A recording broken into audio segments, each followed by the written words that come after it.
All right, But then good it's, evening, then you have to everyone. move it around. Tonight is Monday, November 4th, 2024, the day before Election Day. This is a meeting of the Minnetonka City Council, a study session. I will call this meeting to order. And let's go around the room and do introductions, and we'll start with Miranda. Brenda Dahman, Assistant City Manager. Corinne Heine, City Attorney. Darren Nelson, Finance Director. Mike Funk, City Manager. Patsy Foster Bolton, Ward 1. Rebecca Shack, Ward 2. Brad Wiersum, Mayor. Paula Remington, Ward 3. Izzy Kobe, Ward 4. Deb Calvert, at-large, seat A. Kimberly Wilburn, at-large B. Sarissa Falk, Senior Management Coordinator. Julie Wishon, Community Development Director. Will Manchester, Public Works Director. Kelly O'Day, Recreation Director. Scott Borbom, Police Chief. Phil Olson, City Engineer. Jason Tate, Deputy Chief of Police. Joel Mary, Assistant Finance Director. Zach Hexel, Senior Accountant. Mike Kuno, Deputy Public Works Director. Kendall Larson, Housing Coordinator. Sarah Westy, Assistant Recreation Director. Melanie Putz, City Assessor.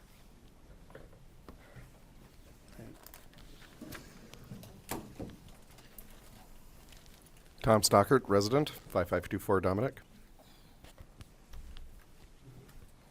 And Kevin Ringhofer, resident, 2200 Indian Road West. All right, thank you. I think we've gotten everyone. So we've got a handful of business items. We've got a big one with item 3A, but first I will turn it over to Mike and see if you have anything that you want to add prior to jumping into the agenda. Yeah, thank you, Mayor. Good evening, council and staff. For your information, there is an addenda for tonight's packet. We did have additional public comments received after the publication of the packet that went out to you last Thursday. So those are attached in your addenda. Otherwise, no other action. We don't take action on those on the study session. So that's, again, for your information. You'll see those public comments.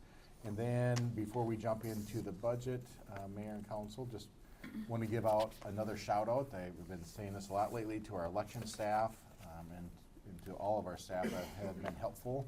It's been a very busy last week. I think I reported last Monday at the council meeting just the level of activity. This last week has been very much the same.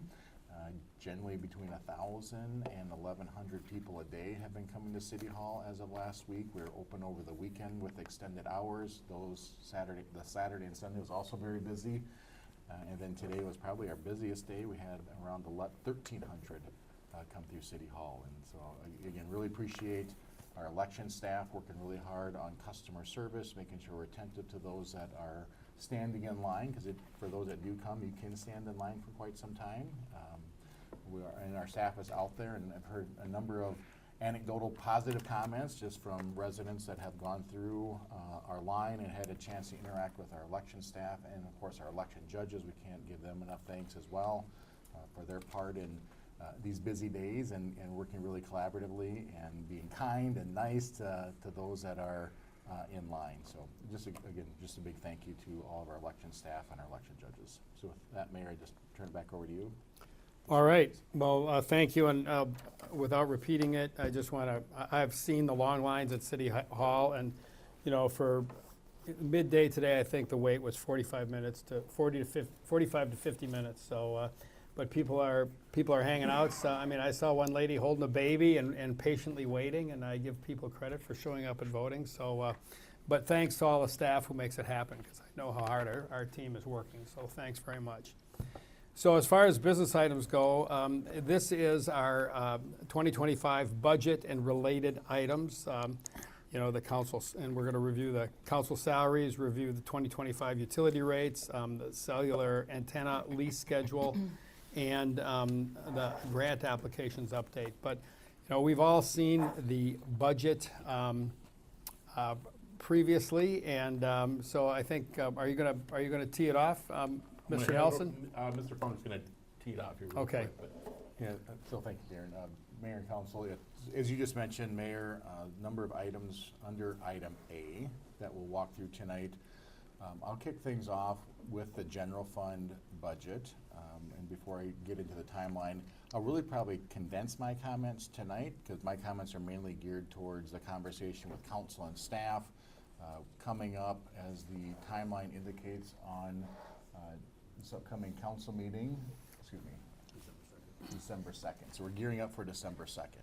And short of reviewing the entire timeline year to date, as you know, we often refer to it as our budget season, which does start back in March. So we spent a good 6 to 7 months already with our budget, starting with director presentations. We had then a kickoff session back in May.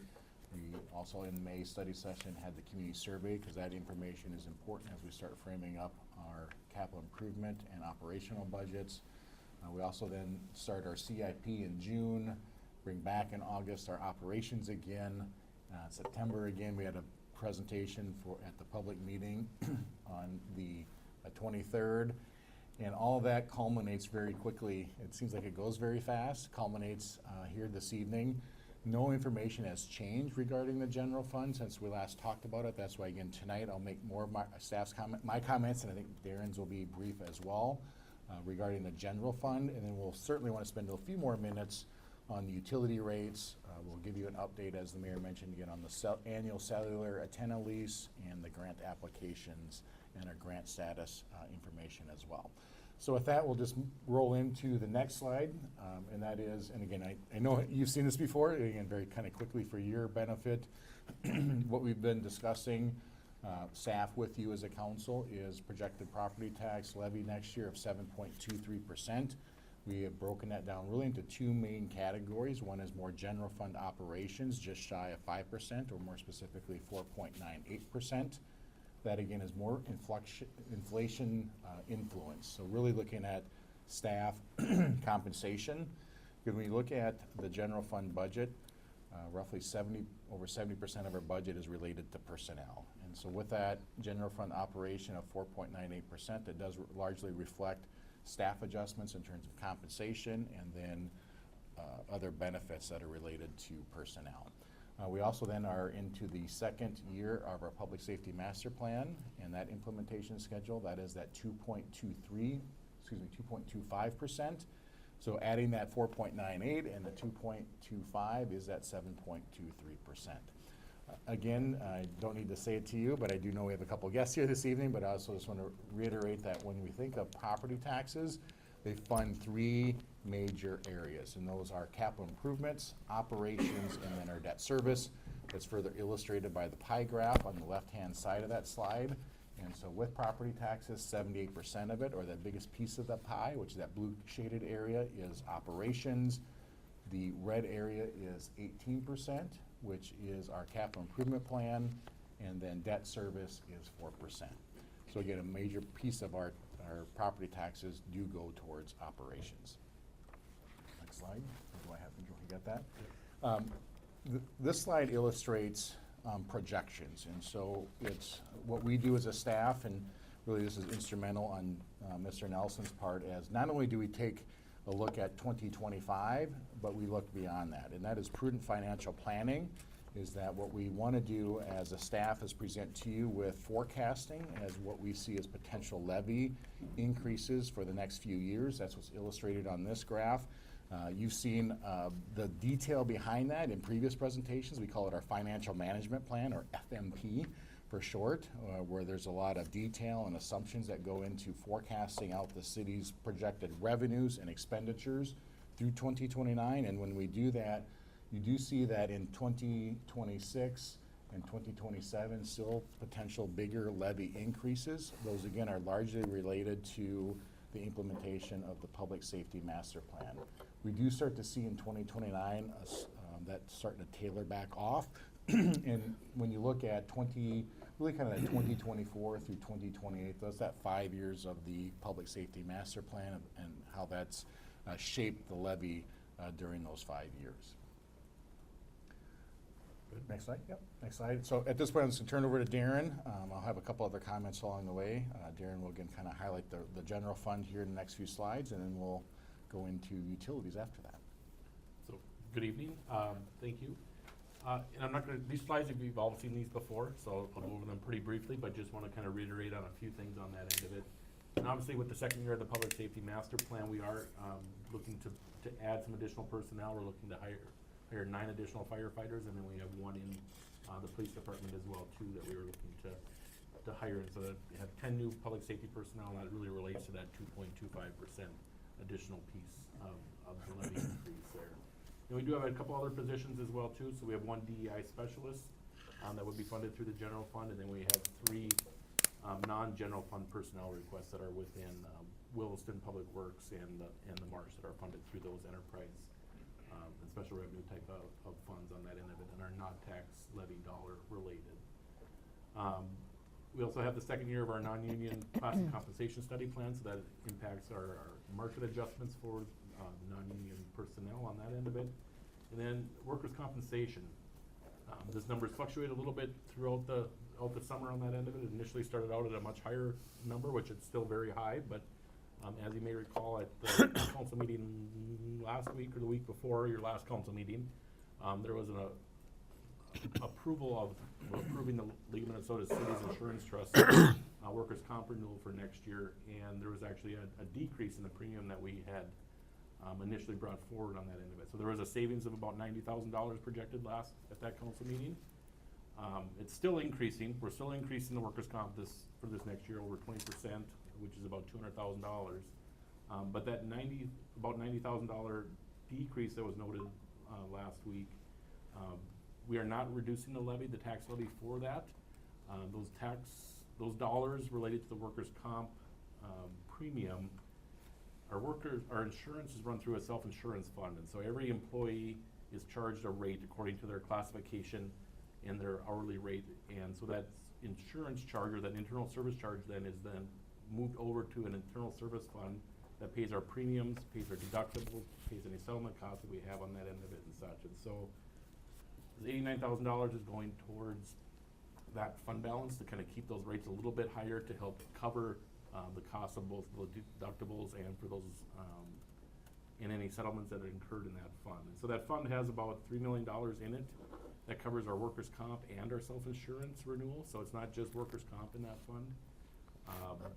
And so we need to have those reserves on hand in case there were to have any large settlements come out, or if we have increase in premiums and things like that on that end of it. So I know we saw those savings at the last council meeting, but we are not looking to impact the levy with those savings at that point in time. So we'll obviously keep an eye on the self-insurance fund and make sure it's at an appropriate level, dollar amount levels, but we kind of do that over the long term as well too. So just kind of wanted to address that point on the workers' comp piece of that.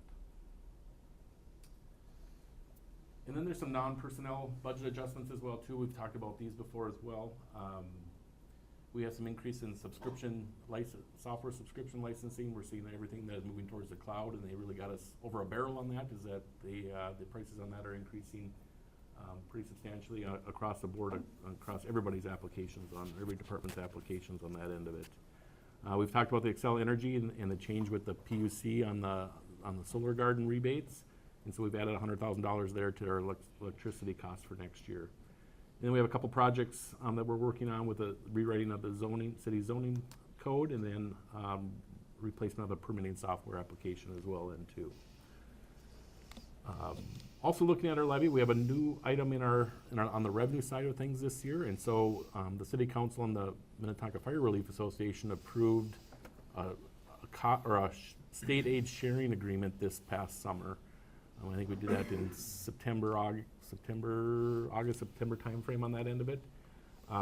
We did that at the point where the council approved increasing the fire relief's pension up to the state max, which is $15,000. I think they were at $12,500. In lieu of that, approving that increase, the fire relief has agreed to split their state fire aid with the city for next year for 25 and 26, and so $260,000 is about 50% of the state fire aid. Under state statute, we have to pass 100% of that through unless we have a sharing agreement in place, and so by doing that, the city's able to retain 50% of the state fire aid for next year and the year after. So And that will still put the fire relief in a good financial position as well too. They'll still be at their 100% or more funding level on that end of it. So that's a benefit to us. That helps reduce the levy by about 0.5% on that end of it.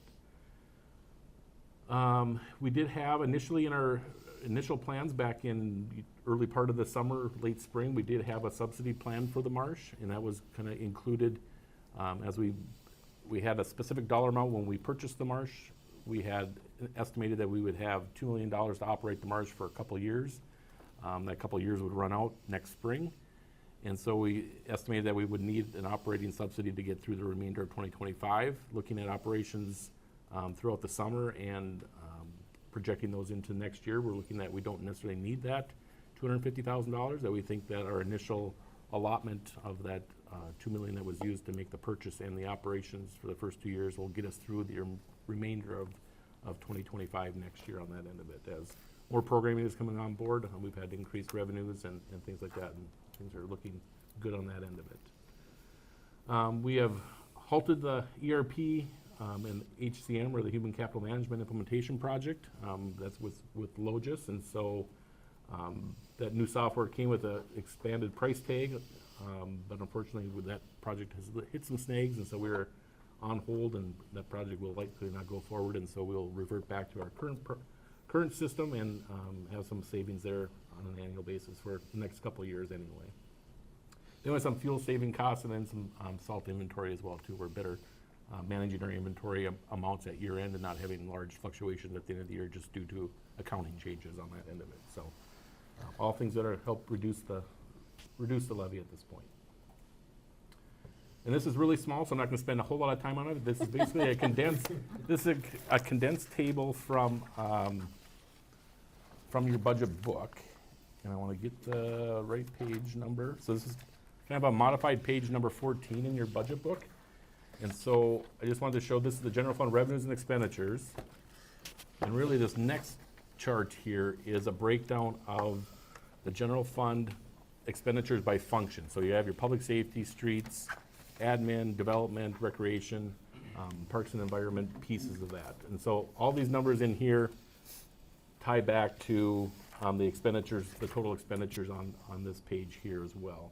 So as you can see, public safety, obviously the biggest part of our general fund. That's mainly people on that end of it. Our police department, fire department are our biggest kind of departments on that end of it, followed by streets and parks and things like that. So, but I also wanted to show one other highlighted part on that same page. So this is an expanded bottom portion. So the bottom third of this page is right here. And so the one item that I wanted to kind of bring to the council's attention, we've talked about this a little bit when we were looking at the CIP and things, is the unassigned fund balance. This line right here as we go across. And so if we look back at 22, 23, 24 timeframe, we had $8.5 million, $5 million, $700,000. For 2025, we're projecting that's going to be about $100,000. And so that's our unassigned fund balance. That's kind of that amount above that 40% that we've used in the past to transfer over to our CIP for capital-related one-time purchases on that end of it. Back in 22, 23 timeframe, we had lots of ARPA dollars, CARES dollars, those types of things. We had a strong building economy as well too. Building permits were strong on that end of it. And our budget has changed over the last few years as well too. We've tightened up our budget quite a bit and reduced any excess that is in our budget. We're budgeting our expenditures a lot closer to actual. We're actually looking at expenditures, even in the police department, for instance, we're budgeting, we have X number of patrol officers authorized. We're actually reducing the funding for one of those officers just so we know that we have a vacancy rate in place. And so we've never done that before. This is the first year of that. But just kind of wanted to point out that our fund balance is getting to a point where it's good. It's at 40%. That's right where we want it to be. But we don't want it to go much lower than where it's at on that end of it. So we'll be closely monitoring that as the years go on, but know that this directly impacts the CIP for future years as well. Is that in our CIP, we plan out transfers over the course of 5 years. In past CIPs, we've done that for the last 10, 15 years. We've done that every year. We've used that excess fund balance and and transferred that out. We're not gonna be able to do that any longer on that end of it. So our CIP is gonna have to stand on its own and not rely upon excess fund balance if things come true to what our budget is, if the actual relates to what the budget is on that end of it. And things can change, economy can change, building permits can come back up, those types of things. But for right now, this is kind of where we're sticking at it at this point in time. So just wanted to draw a little attention to that line item of the budget. So looking quickly at homeowner impacts, as we can see, there wasn't a whole lot of change in valuation over the course of this last year. Where single family or single household residential didn't move a whole lot, about 1.5% across the board. The one area that we're really keeping an eye on is the commercial sector. There are some cities that are starting to get hit by that. I know Minneapolis is taking a little bit bigger ding on some of their commercial pieces of that. And as those values decrease, it's going to shift tax burden to the other sectors. And so our other biggest sector here is single household residential. So those will likely take a hit over the next years as that whole commercial industrial market shakes out over the next umpteen years, and that space hopefully gets utilized on that end of it and such. But we are seeing some decreases. It will be interesting to kind of see where the assessment lands at the end of this year, but I know Mel and her staff are working hard on that end of it, but it won't be just this year. This will be a multi-year issue that we'll want to keep an eye on as well too. So then if we look at, I know I presented kind of what the median value impact was at our September meeting of our 7.23% levy increase, and that's about $148 for the median valued home, which is just over $500,000 for this year. But I also wanted to kind of show you some of that 25th percentile and that 75th percentile and what those home values are and what the tax impact to those are as well. So you can see there it's $94 for about a $416,000 valued home and about $200 for a $660,000 valued home. So, and here's just the graph that you've seen before as well too, kind of showing that shift of tax burden across residential, commercial, industrial, and apartments. Obviously, we can see the apartment sector is grasping some of that additional tax capacity, which is good. But that middle sector is the commercial industrial area, which is shrinking and will likely continue to shrink over the next few years. And so the other sectors will have to pick up for that burden as we move forward. Here's just an updated kind of comparable of where we're at with preliminary levies across our comparable cities. This chart has not been updated since September. I have not heard of a whole lot of changes across our comparables. I don't think, when I presented this before, I don't think we had Woodbury and Brooklyn Park's information in there. We do have that now, and if you look at what the mean of that is, or the average increase is about 9.17%, and then the mean is Woodbury. They're at 8.3%. So we are at or slightly below what that average is, or the mean is, with our comparable cities. And obviously every city is in a unique circumstance. I know Apple Valley has big park referendums that they're working on, big bond issuances for lots of park renovation in their area. I think Edina's got some of the same things going on as well too. So Bloomington, I believe, has some fire stations that they're working on. So every story is unique, but here's just a snapshot of where everybody's at for this next year. Then we also have future projects as well too. So we obviously have the public safety master plan that we're working on, but there are other things in the hopper that we're trying to balance and be aware of and try to figure out when and where and how they're going to fit into into the operations or our plan for the next several years as well too. So we have a staffing that we have to accommodate for the fire stations and things like that. So we're looking into that. Opus Park, which we had submitted state bonding request dollars for a couple years ago, we'll end up doing that again this summer. And we did that for the marsh as well too, so we'll end up probably doubling up or submitting those applications again for both those facilities. Then obviously we have street and utility infrastructure needs as well too. There's lots of infrastructure needs that are underground that not a lot of people see, but there's lots of costs there that we got to make sure that we're staying on top of on that end of it. So. And here's just a recap of the HRA levy.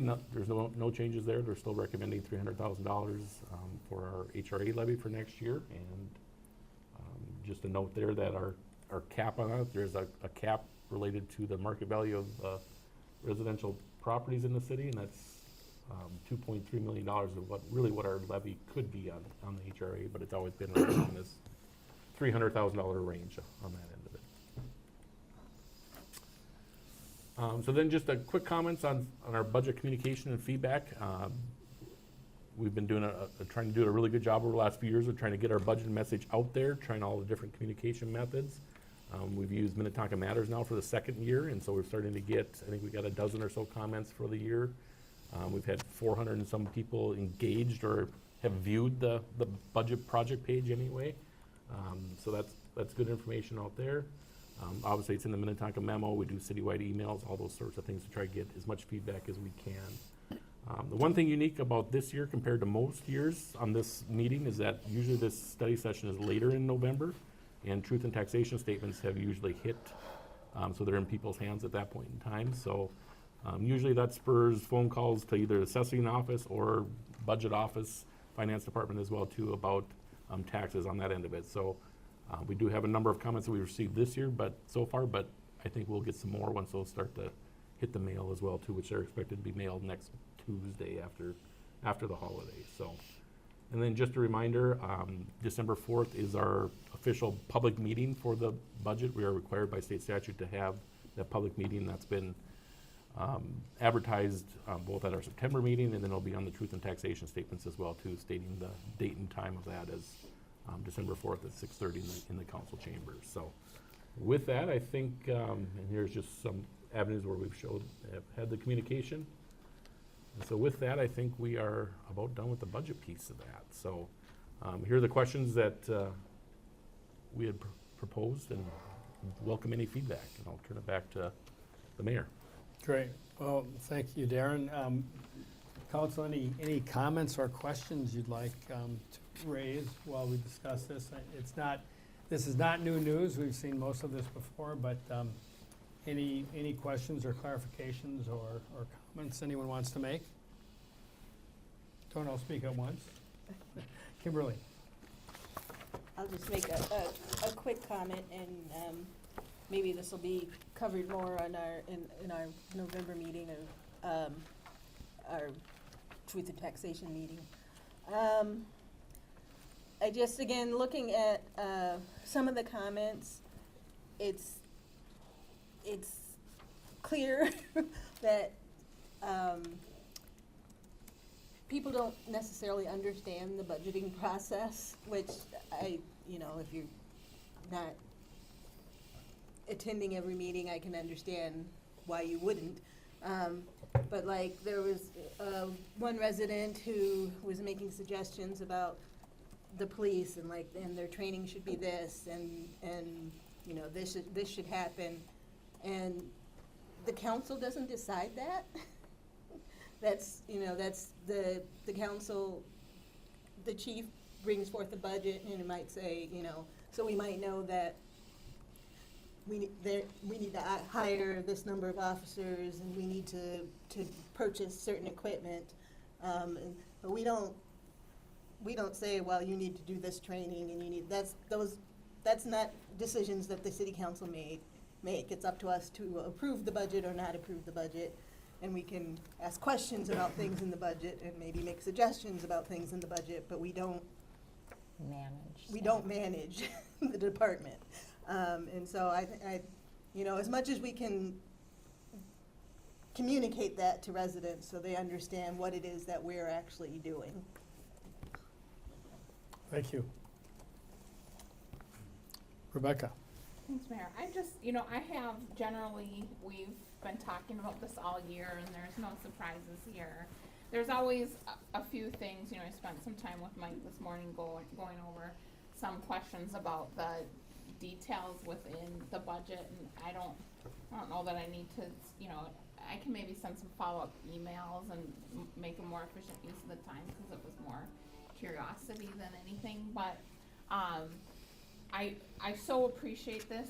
It provides a lot of context for how we see the depth of what's going on.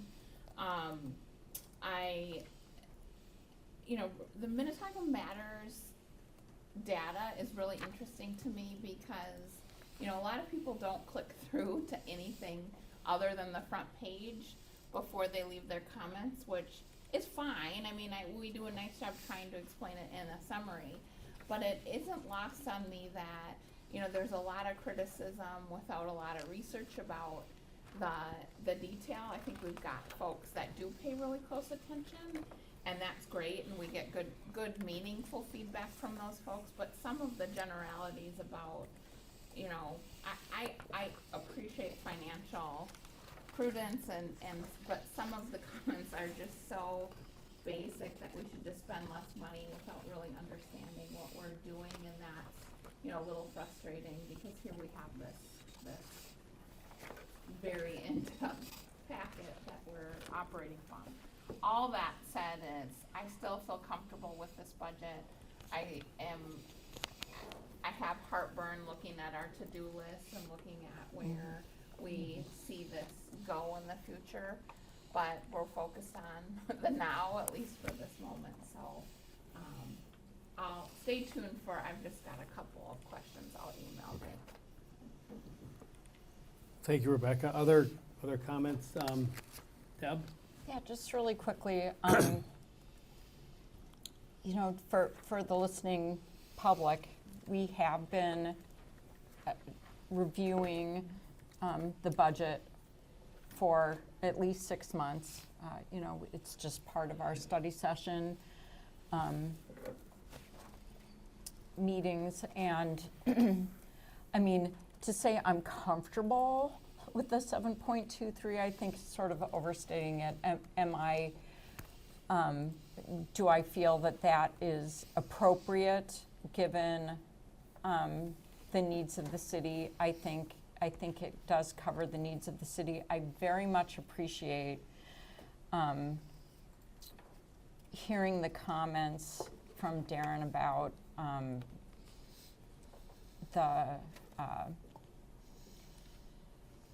you know, the money that we are starting to, you know, just sort of the tightness of the budget and not having any sort of extra to throw towards the CIP. And I also, I actually do think about the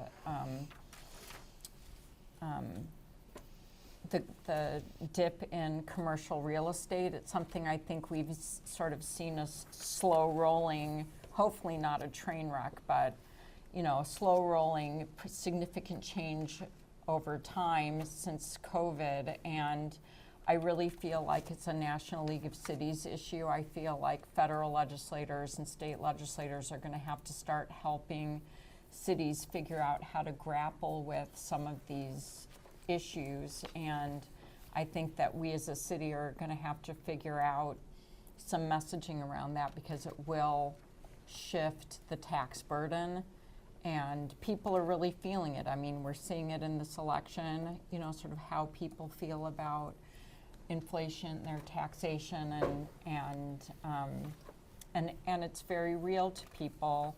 And I really do appreciate the comments that we got from people on fixed incomes, because their incomes don't go up necessarily with the rate of inflation. By the same token, the city experiences inflation just like individuals do, and that is part of what we see here. So when we think about how much it used to cost to, say, buy a fire truck, just, you know, there are really significant inflationary pressures, and so I just want to thank staff for digging deep and, you know, finding savings where even though it seems very high, 7.23 is really, you know, just meeting our needs. And I share some of the trepidation that Councilmember Schack mentioned about, you know, some of the upcoming real expense needs. But I am really comfortable with accepting that 7.23 is what covers our needs for this year, and also the EDAC's levy, the HRA. Thank you. Other comments? Anyone? don't want to miss anybody here. I'll make a few comments if no one else does, but I don't want to stop anybody. A couple of things.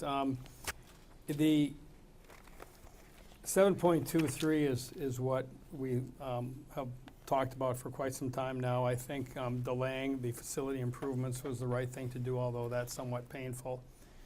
And 7.23 still sounds like a big number, because it is. But I think it also reflects what this council has indicated its priorities are.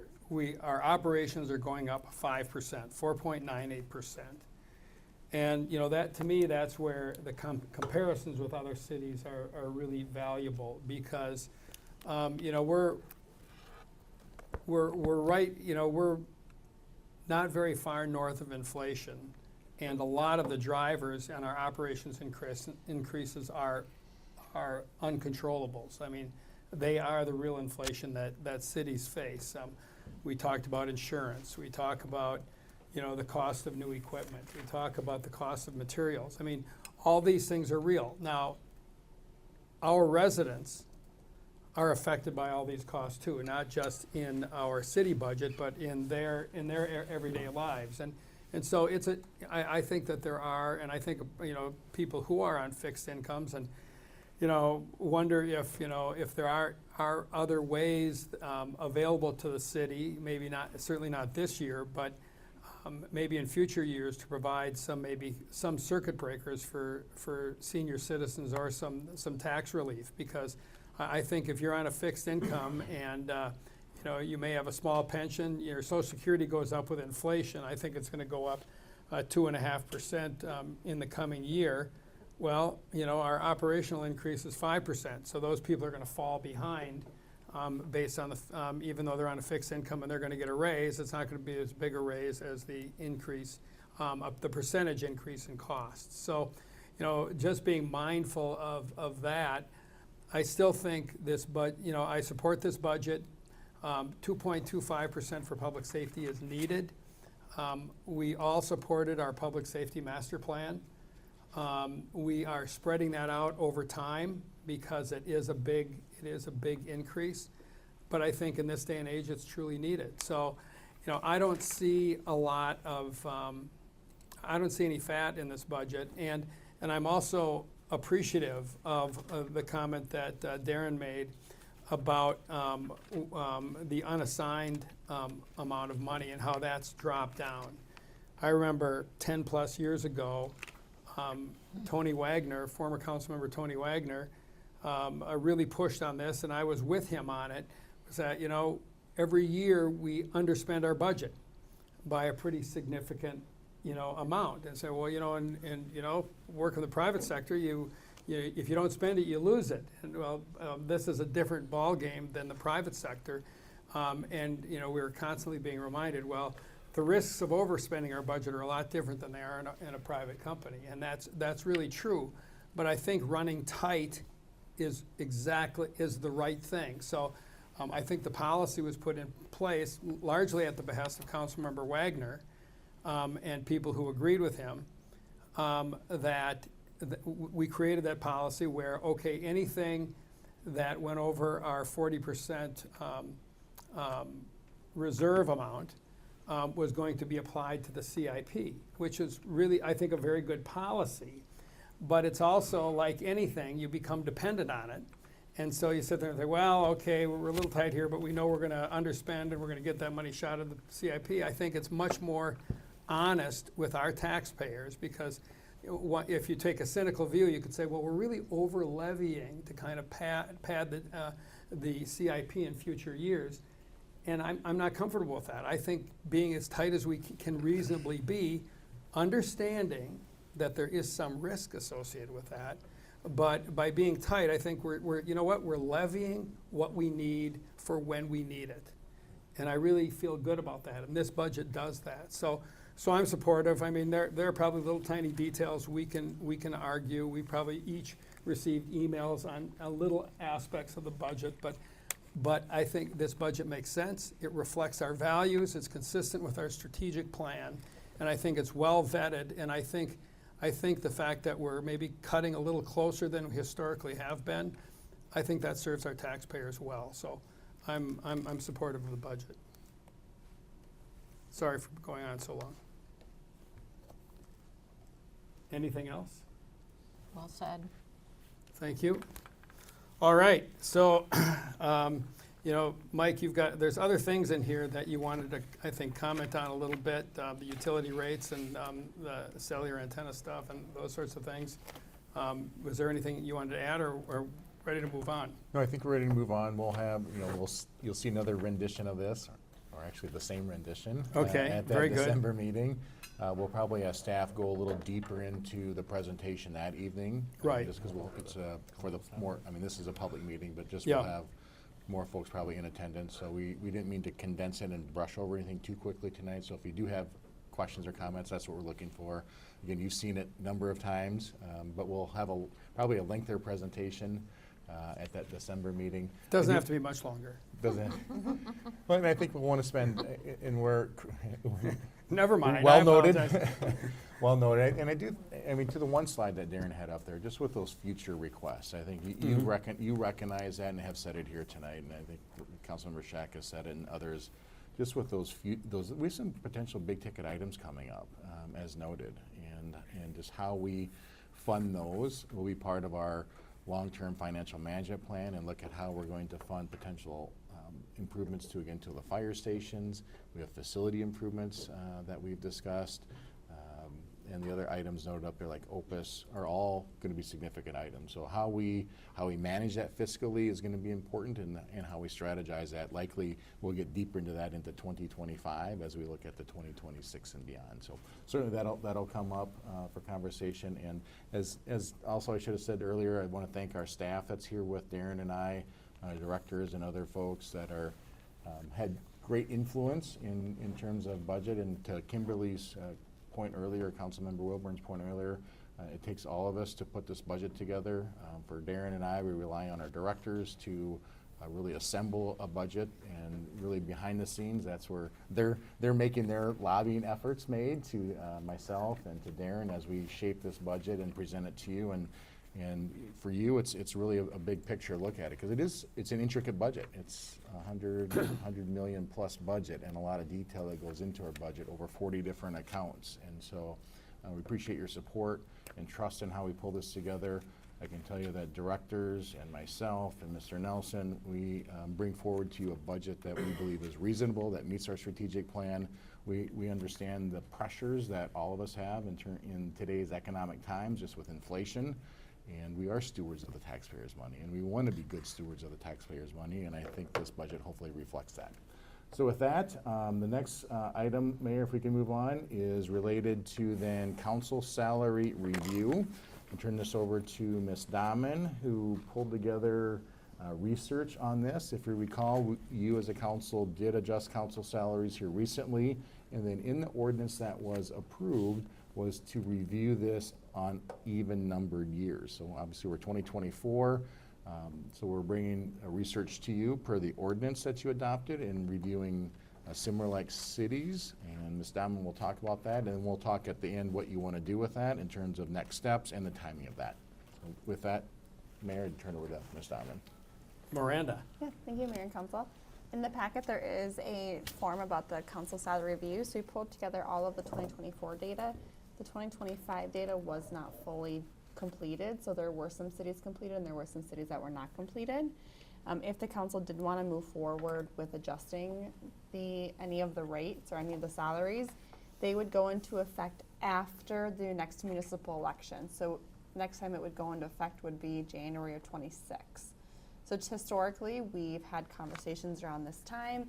If there's interest on council, we'll bring it forward around that March, April, May timeframe, and then get it done well in advance for the election, and then going to the next year, we'd have those new rates. So the mayor and council, you are fairly competitive against the peer cities.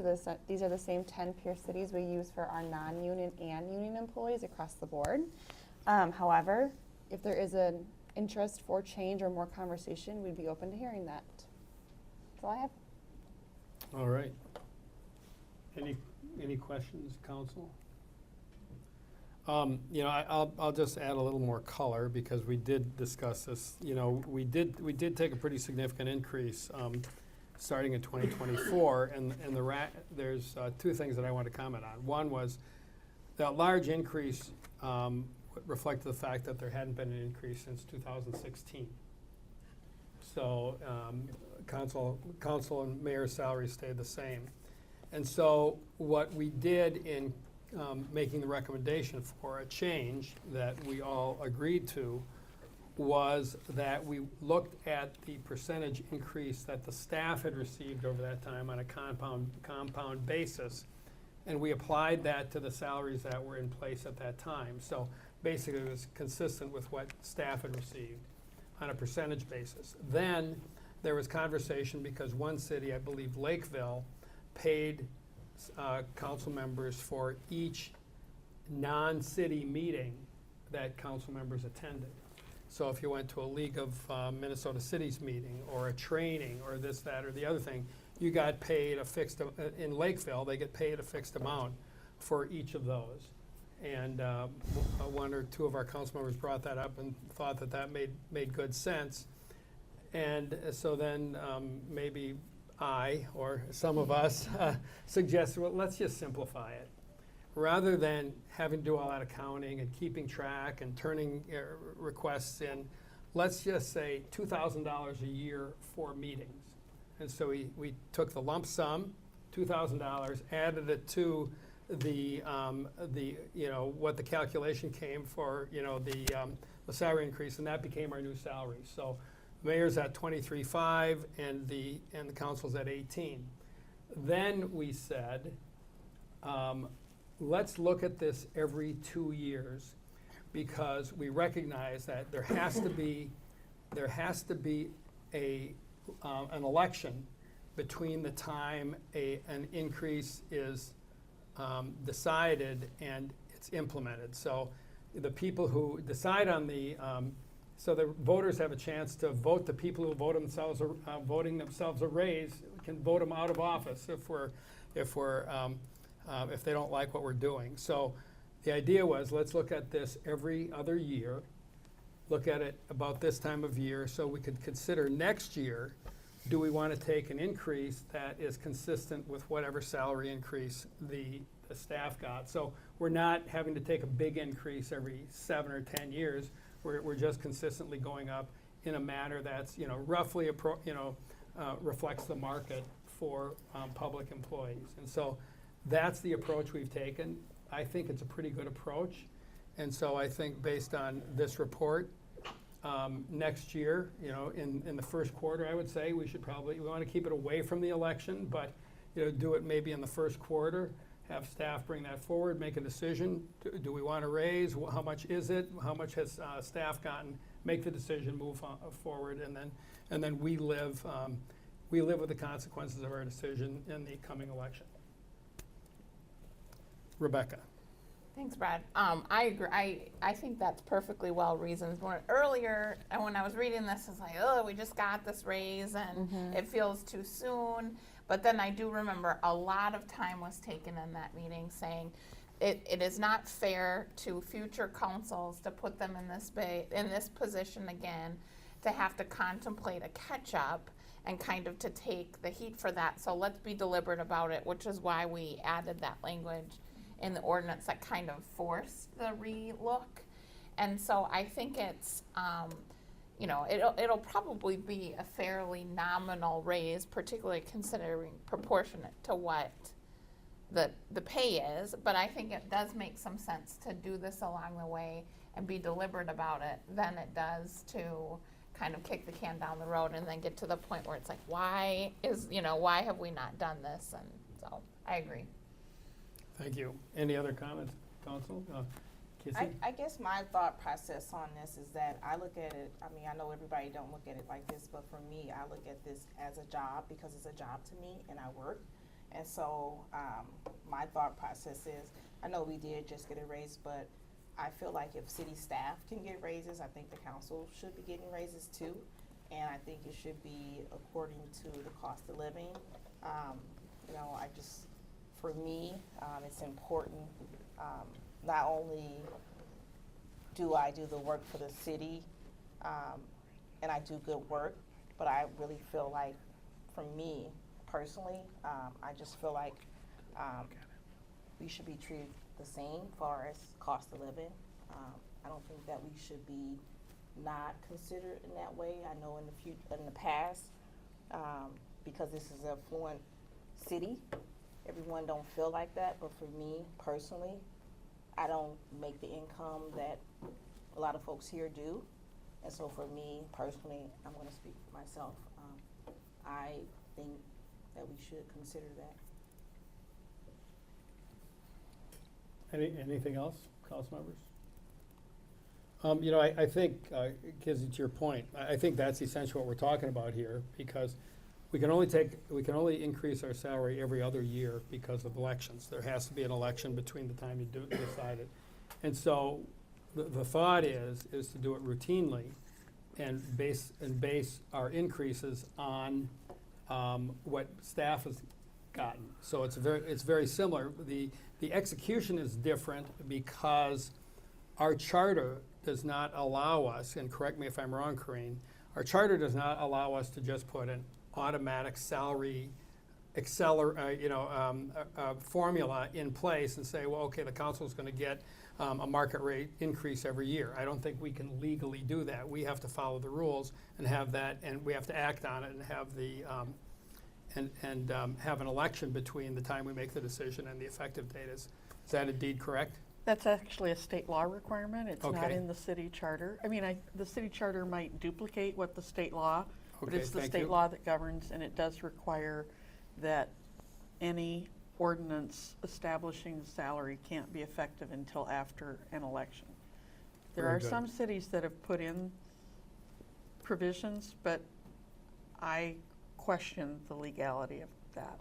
Well, we want to be, Yeah. we want to stay consistent with the law. Just, I want to be on record as saying that, just so you know. Especially with our own city attorney, yes. All right, I think there's, any other comments? I mean, I'm always a little bit, circumspect about giving myself a raise, but, when we started talking about this, at that time, there is some difficulty recruiting good candidates because people are really busy and it is a lot of work, and we also don't want to be recruiting candidates that are only in certain tax brackets, and we want to make sure that we have sort of socioeconomic representation in our city, and this, making sure that we fall somewhere in the sort of at least the average ballpark of our like cities makes a lot of sense. And even though it makes me very uncomfortable to give myself a raise, I think I agree that reviewing it regularly and trying to make sure that future councils aren't kind of given a hot potato when they're elected makes some sense. And we're making the hard decision for someone, so maybe they don't have to make a hard decision later on. So I do appreciate that thought. Great, thank you. Anyone else? Kimberly? Yeah, I'll just really quickly. I mean, part of the conversation we had was making council more accessible to anyone who wants to run for council, and like if you're a single parent, having to pay for childcare to come to a meeting, like this salary should at least cover that, or it wasn't economically feasible, and I know it's still not economically feasible for some people to do council, but just trying to make it more accessible to everyone. And I know, like, if you look at at the numbers now, we're at the high end, but if you look at what they were before, we were at the low end. So I think it's just we've made this adjustment where maybe some other cities haven't gotten around to it yet. So I think as time goes on, we'll still be sort of in the average range. Yep, thank you. All right. Well, I think we're ready to move on. Mike? Yeah, to the next thank you, item. Mayor. Good conversation, Council. That's why this was brought back, is to have this very conversation. What I hear you saying is there's interest in you're reviewing, but modifying the salaries. And so what we'll do as staff is bring something back to you with perhaps a couple options for you to consider, likely Q1 of next year. I think sooner probably the better. Sometimes ordinances can take anywhere from 30 days to 90 days, but this is a relatively short ordinance.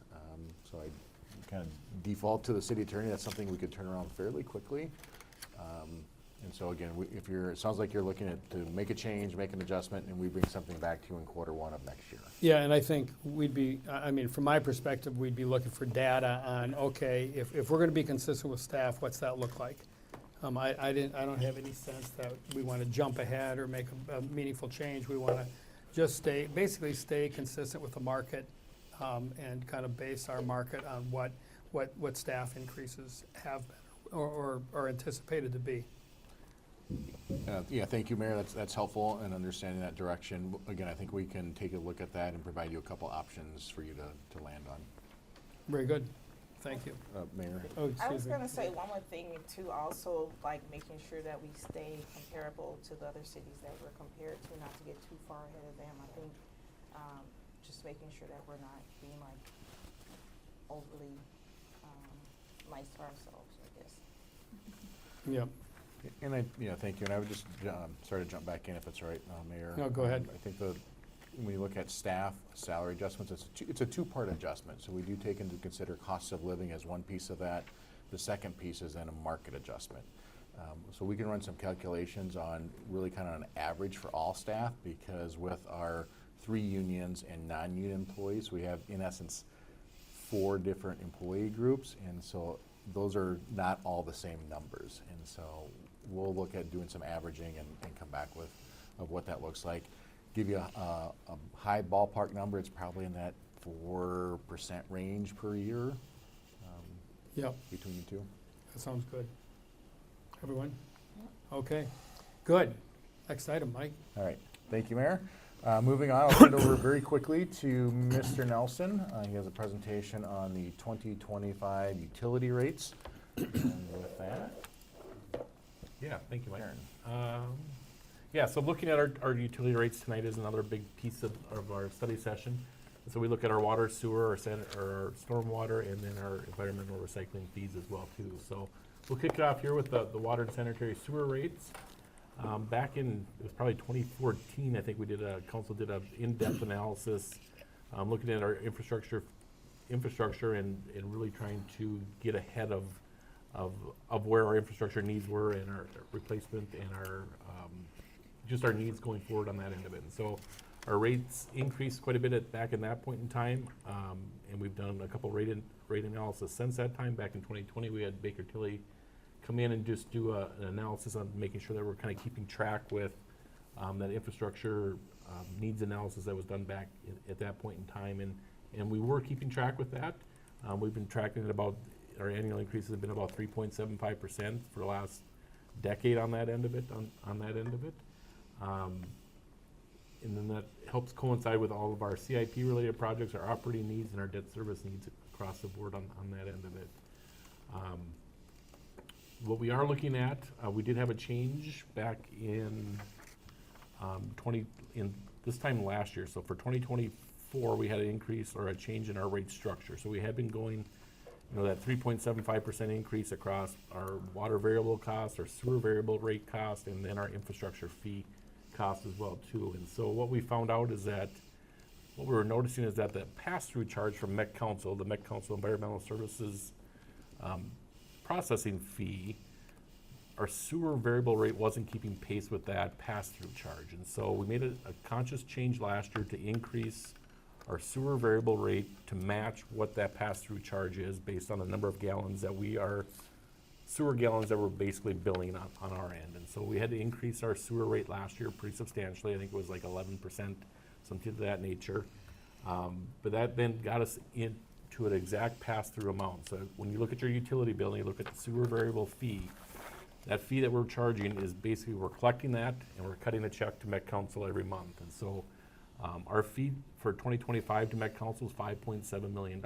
So that's increasing to the city of Minnetonka about 7.18% for next year. Across the region, it's increasing 5.6%. And so why Minnetonka is increasing a little bit higher than other cities is that each city's flow is measured against in totality. So if they had a total millions of gallons of flow, Minnetonka's proportionate share was a little bit higher than the average, and so we took on a little bit additional burden for that for 2025.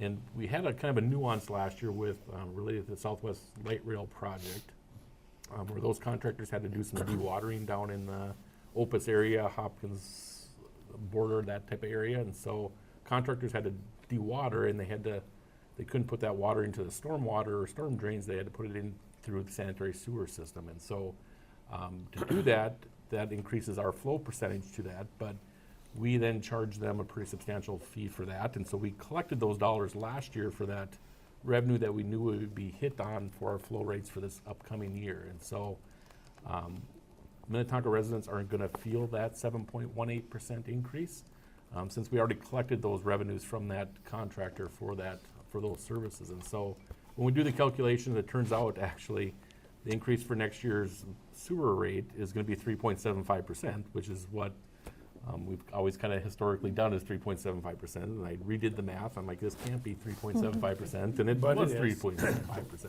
So kind of long story short, that's kind of what we're recommending is 3.75 across the board on both the water variable rate, the infrastructure fee, and the sewer variable rate on that end of it. Our infrastructure fee is about, what was it, about $80 a quarter or something to that nature on that end of it. That's one where residents, I don't know if they totally understand really what the infrastructure fee is for. They'll see their water bill, they'll see the variable rate, and they'll say, hey, my water cost is, they only use 5,000 gallons to the quarter, and it's $15 or $20 or whatever that variable fee is. But then they're like, what is this infrastructure fee? Well, that's the cost of all the pipes that are underground to maintain both the water and the sewer side of all of that. And so there's lots of costs to be able to get that water to your property and to remove the waste coming from your property as well too. And so that's a piece that I think we'll continue to work on with residents to make sure that they understand that. But that's the cost that's probably the biggest burden on us as well too. So a little insight there. And so then when we look at kind of further looking at the Met Council Environmental Services processing charge, we have a good thing happening is that we're using less and less water.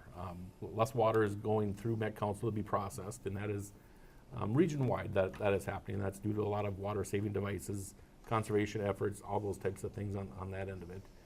But Met Council's price is also, their costs aren't necessarily decreasing either, so they have to maintain their infrastructure. They have operational costs as well too. And so if you look at the orange line here, you can see these are Met Council's charges over the last, it's about a 10-year look back on that end of it. They're obviously increasing. In other words, where the blue bar graph is, that's the amount of gallons that are flowing through the system. And so they're inverse of one another. That means that even though we're doing better, we're using less water, less waste is going through the sanitary sewer system, we still have to pay a higher per unit cost on that end of it. So good news is that it's less units that we're paying for, but it's at a higher per unit cost on that end of it. So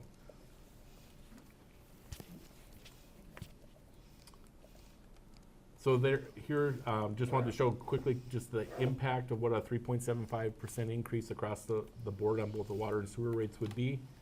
For a kind of a low user, which is 9,000 gallons per quarter, which is about 3,000 gallons per month, that's about a $5.39 increase. And then kind of an average user, which is 15,000 gallons a quarter or 5,000 gallons a month, that's about a $7.07 increase on the water and sewer side. And that's just water and sewer. It doesn't take into consideration the stormwater or the recycling that we're also looking at this point.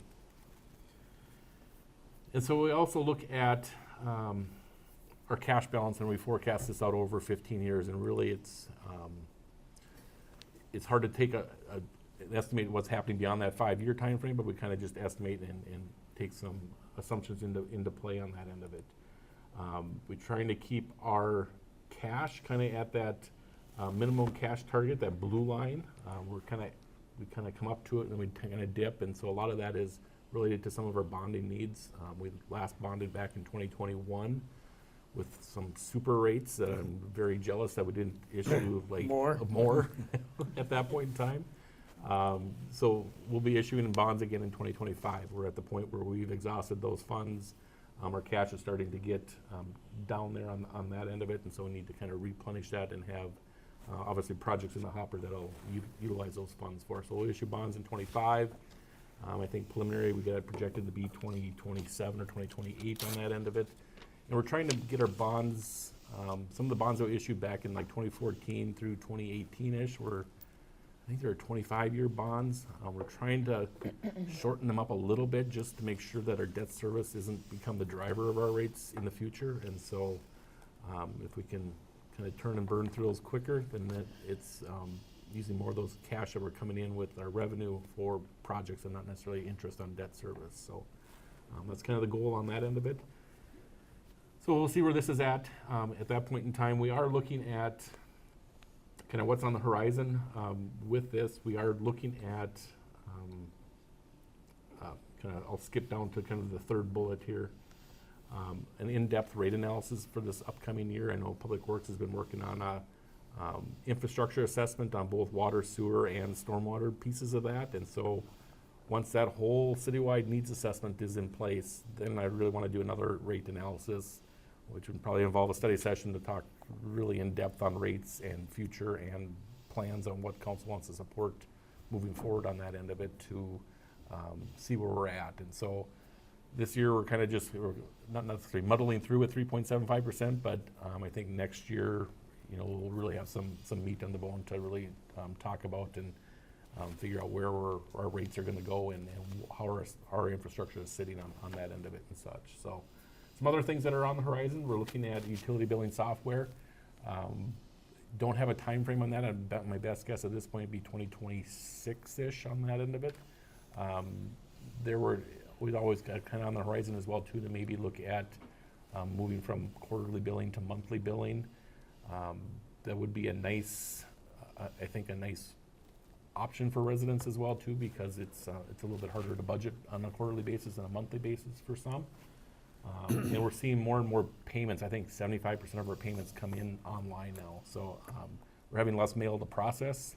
We would still have additional costs to move from monthly to a monthly billing just with additional mailings, staff time getting billing prepared and things like that on that end of it. But I think things are kind of starting to even out a little bit as we go more and more electronic and digital on our billing and payment receiving methods on that end of it. Our meter replacement projects, we just kind of kicked that off here just in the last month or two. I think council saw that on their council agendas a while ago. So that project is a multi-year project and going well there, and that'll able to provide us real-time reads, I believe, on that end of it. So right now we send out leak notices once a month to residents that the system notifies us of leaks. I think that'll probably change moving forward. We'll have a little bit more real-time data on that end of it for users that want to be proactive on that end of it. And obviously we have some big projects coming down the pipeline as well too. We've talked a little bit about the Excelsior Boulevard reconstruction project. We're adding a bike trail to that area, but also involves working with the county there to redo that road along with the infrastructure, water, sewer, stormwater related to that project as well too. So just a couple big things that are on the horizon there. So with that, that's kind of the water sewer piece of that. I can go on to the stormwater piece and the environmental recycling. You want to go back to this question, or we can let's just stop here? See if council had any questions first. I think Paul. Oh, I have just a question on just kind of following up on your time explaining to people, including council, the rates that NCES rates and things like that. So it seems like it's a fixed rate. Do we get fixed versus the variable rates from, like, our fixed operating costs, even as a city, we have fixed operating costs that we have to provide water, and then the variable part is essentially how much the resident use. And so I'm wondering, first of all, I should know this. I don't look that closely at my water bills. Do we provide that to residents, and then do we get that information from the council in terms of our own, as a city, usage? Yes, so, Councilmember Romali, we get, and Mike Kuno is here as well too, so he can step in if I'm off base or not on that end of it. So we obviously show residents, we bill residents on a tiered rate system, and so you are billed based on the amount of gallons you are billed for each quarter, dictates kind of the rate that you're charged for that tier. And so your bill shows how many gallons you use, it compares it to a year ago, or the past 3 quarters of how your rate or your water usage has been. It shows you those number of gallons there, so if it's, you know, I was just wondering that, you know, because people, you were saying that people maybe don't understand kind of the fixed costs. yeah. That, and that's why, you know, Yeah. our rates are going up even though our usage is going down. You know, I just didn't know if people are aware that, you know, these fixed costs don't, you know, keep going up and they don't change. So even if, you know, that's the Yeah, difference. so our infrastructure fee is that fixed fee or that Right. fixed charge, but that obviously increases as well too over time. Yeah. And so, Just because you cut your gallon use doesn't mean. isn't gonna there's change that. personnel that have to service Right. those lines and keep things going, and the costs to do that keep going up even though our usage keeps going down. So, you know, if that's, I should know if that's reflected in the billing. Hopefully it is, but I was also wondering if Met Council provides that kind of, level of detail in its billing to us, or it's just based on your flow rate. It's their flow rate from that council. So we don't know what their fixed cost, what our fixed cost versus our flow rate is. And Mike, maybe you wanna chime in if you have a mic? Yeah, so Met Council bills, Met Council bills based on a fixed annual fee. So they have their annual fee across the entire system that they handle, so the metro.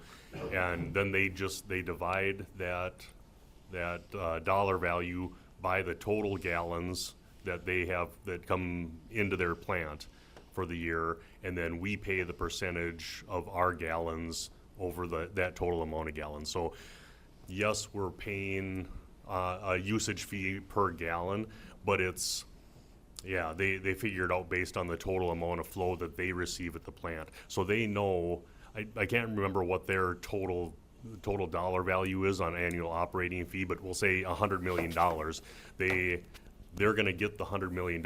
They just divide that amount by the total amount of flow that they get in their plants for the year, and then we pay our percentage of that. So that's where essentially now they have told us what our fee is for 2025. So we know what that fee is, and we just pay them every month an equal payment based on our flows from last year. So we're always paying on flows from 2 years previous, and it's just their operating budget for next year divided by the total flow, and then we pay our percentage of that flow. Anyway, thank you. That's probably more info than I could And afford. they do, Met Council does provide a budget overview. They go out and they have a budget show they provide to cities as well too. And I know their big driver is debt service, and that is, I've been to a couple of their presentations, and operations are operations, but they have major capital investments, and so debt service is their main driver on that end of it. Well, just to add a little bit too, I mean, if we look at the graph, the flow versus MCS cost, I mean, if you think about the system that we've got, let's say the system cost $1 million, just abracadabra, it's $1 million. That's a fixed cost. And if you're running 1,000 gallons through it, okay, well then your infrastructure charge is $1,000 per gallon. But if you're running twice that amount, well, then your infrastructure charge is the same. It's $1 million, but you're dividing it by twice as much by 2,000, so that's $500 rather than 1,000. But it's still the same amount, and you know whether you use a little or a lot, you know when you look at it on a per gallon basis, if you add them all together and use it on a per gallon basis, the less you use, the less flow you've got, the higher per gallon the rate is. It's inversely proportional. So it's rather counterintuitive, but the fact of the matter is the big cost in so much of this stuff is the fixed infrastructure cost, because that doesn't change regardless. You pay for the capacity whether you use it or not. And, you know, we did get a comment from one of my neighbors, and she says, on my water bill, the city tax was $75 while the actual water charge was $15. And there's a certain amount of implied upset or even Sure. a little bit of outrage at that. And that's what we're talking about here. And the same so, thing.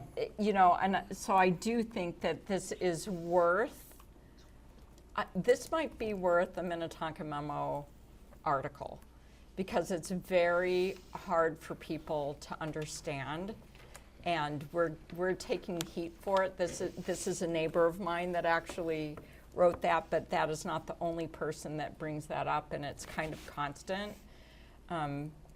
You know, especially when we do have when utilities go up or after someone gets their utility bill, that's when I hear about it. So I do think it's hard to understand.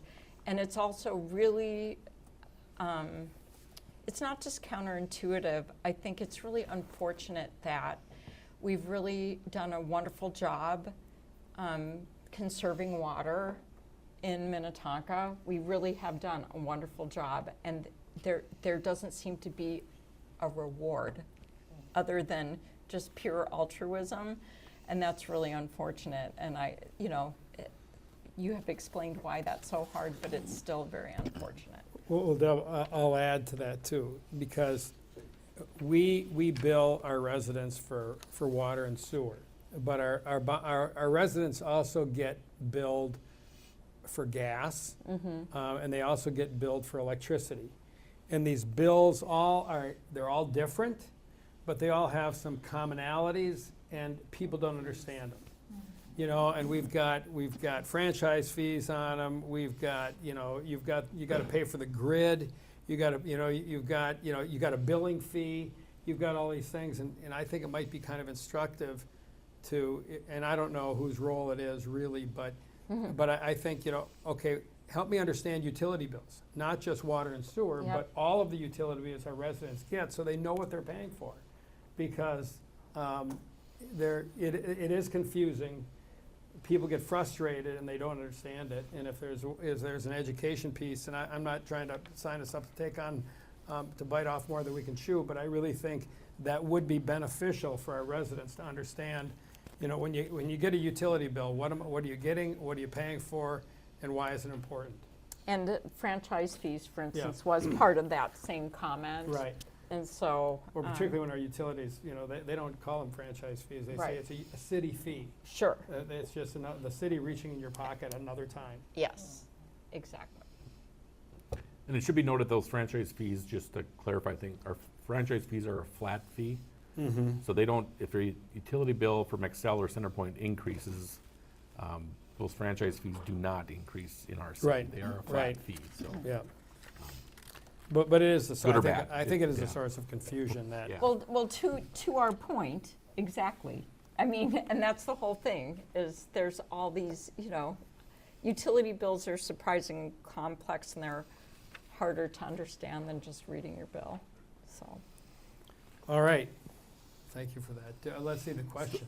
Do we have any? Yep, that was just the 3.75%. 3.75, we've been doing that for a long time, but you explained well that it's different this year. It just happens to be the same. Right. Different but the same. It's the same, but it's A different. happy coincidence. Very All good. right. All right, thank you. So moving on to stormwater, and this one's very short on that end of it.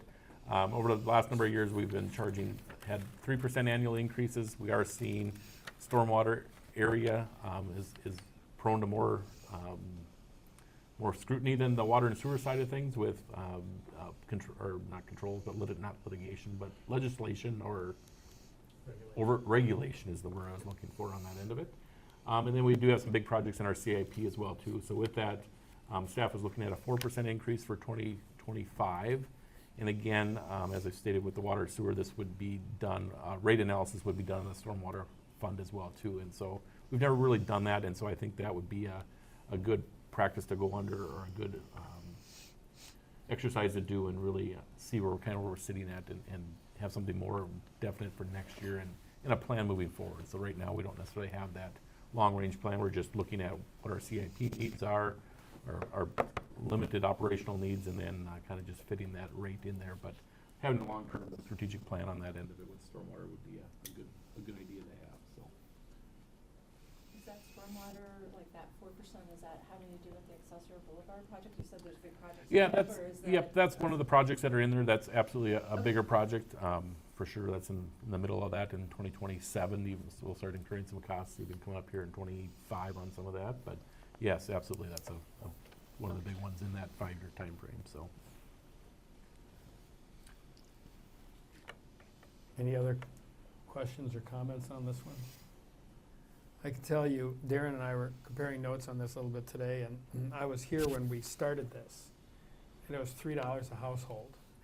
And so over time, 3% increase or percent increase every year, it does add up because we're now at $25.62 per household. So the two things I know about stormwater fees are they continue to go up, and they're never enough, because we always have more stormwater projects than we can afford to handle, and we're constantly in a situation where we're prioritizing. And I'm not recommending more increases. I'm just saying stormwater, with climate change and the types of storms that we've had, the needs are not going to diminish. They're going to get greater, and it's just a battle. We'll never have enough money to do everything that we should do, but we need to keep fighting the battle. Yep. So, any concerns about the question here, or any pushback, or shall we move on? Mike? All right. Or Darren? Next one up? Environmental recycling fees. So there we go. This is the last one. So this one's going to be a little bit unique this year, because our recycling contract is we're not out for bid, we're out negotiating with Republic Services at this time. Council saw that, made that decision a couple weeks or a couple council meetings ago on that end of it. And I believe we are scheduled to come back in for consideration at November 18th council meeting. However, there'll be a couple options to weigh in at the November 18th council meeting. So it'll be both renewing the normal recycling contract with Republic, and understanding what that fee increase is looking at like for 2025, and preliminary proposal is at 5.2% increase for 2025. But then also looking at the organic collection piece of that as well too. And so I think Will Manchester had put together some estimated numbers that it could be anywhere from $3.10 to $6.10 per month, depending on our participation rate amongst the city on that end of it. Kind of the kicker is that we have to, for rate increases, to bring those to the December 2nd council meeting, we have to have a public hearing on that, and so we have to publish a public hearing notice, which would have to be done prior to probably the November 18th council meeting as well too, to get that into that newspaper listing for that week. And so we have to kind of make a decision on what do we want to publish as our public hearing rates. Doesn't mean that they have to be, those are the ones that are approved by council, but we need to make a decision on kind of what we want to publish as a rate in those public hearing notices. And so kind of what we recommended is that we take the 5.2% increase on top of our current recycling rate, and then add in the $3.10 for the organized organic collection piece of that, assuming that that's a 10% city participation rate to start with. I don't know how or whatnot, if that's in the right ballpark, but I think Will's given me some preliminary indications that it probably is. But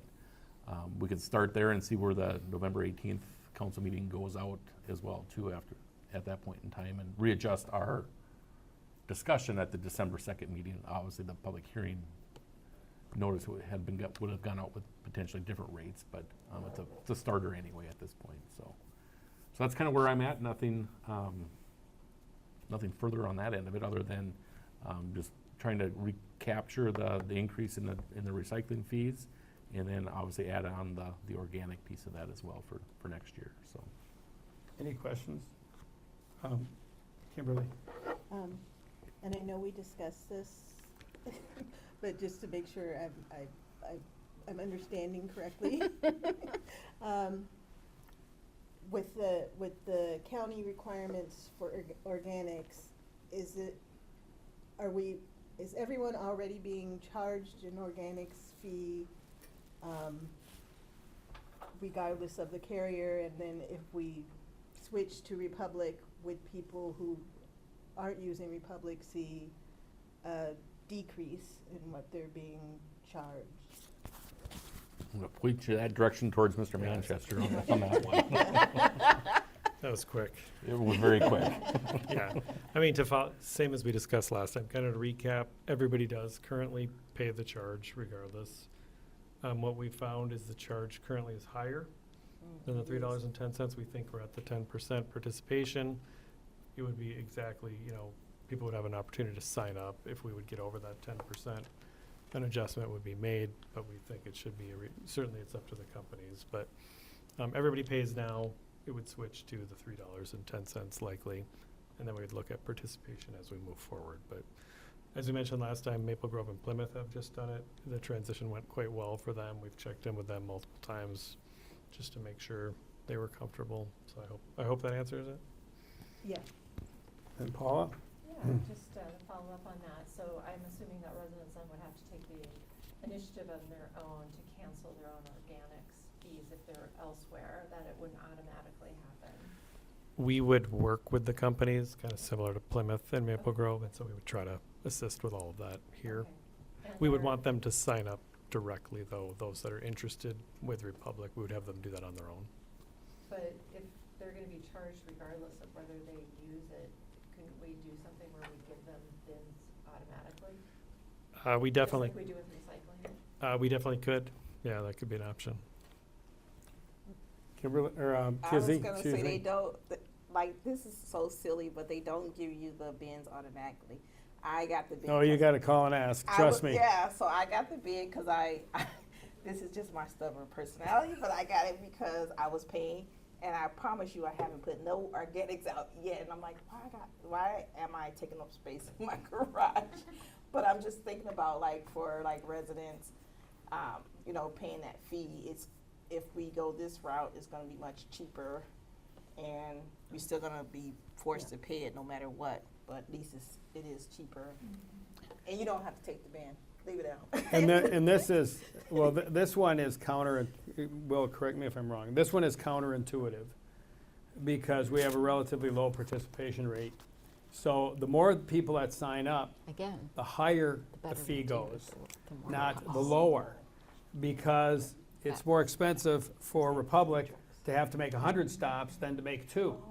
And so the more we want more people to sign up, but when we get more people to sign up, the rate will go up, not go down. Okay, well, It's counterintuitive. Correct, yep. about it then. Yeah. It's counterintuitive, but, Oh, and I will say, as somebody who's a new organics recycler, if anyone has a solution for the fruit flies that are in my wife's kitchen, please coach me on that, because, Maine has a solution to that. okay, that's, Put your bags Yep. in the freezer. okay, well, very good to know.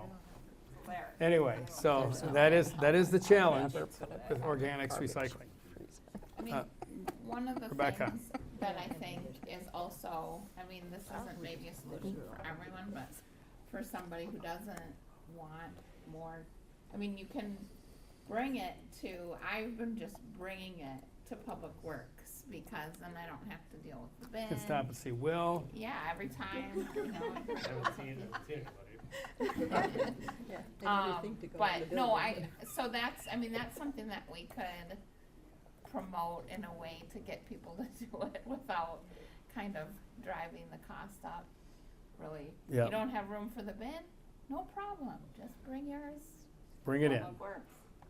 So I think there are options to continue to promote this and not be dissuaded because of the potential cost, because it is kind of a perverse setup. I Yeah. mean, it's just like the water rates, the better you do, the more it costs, Yeah. and Right. it's really a bummer. Yeah, But it does make sense though, because they have to do more Yeah. stops. right, It's- exactly. It's dirtier and messier and all that Actually, they stuff. don't have to do more stops because they're stopping for our cardboard recycling anyway. But I mean, But they it's- don't do it the it's- same day, they- and- but and it's not it's, the same truck. but, Do it Yeah. I think it's Do they? the Okay. garbage. but it's different.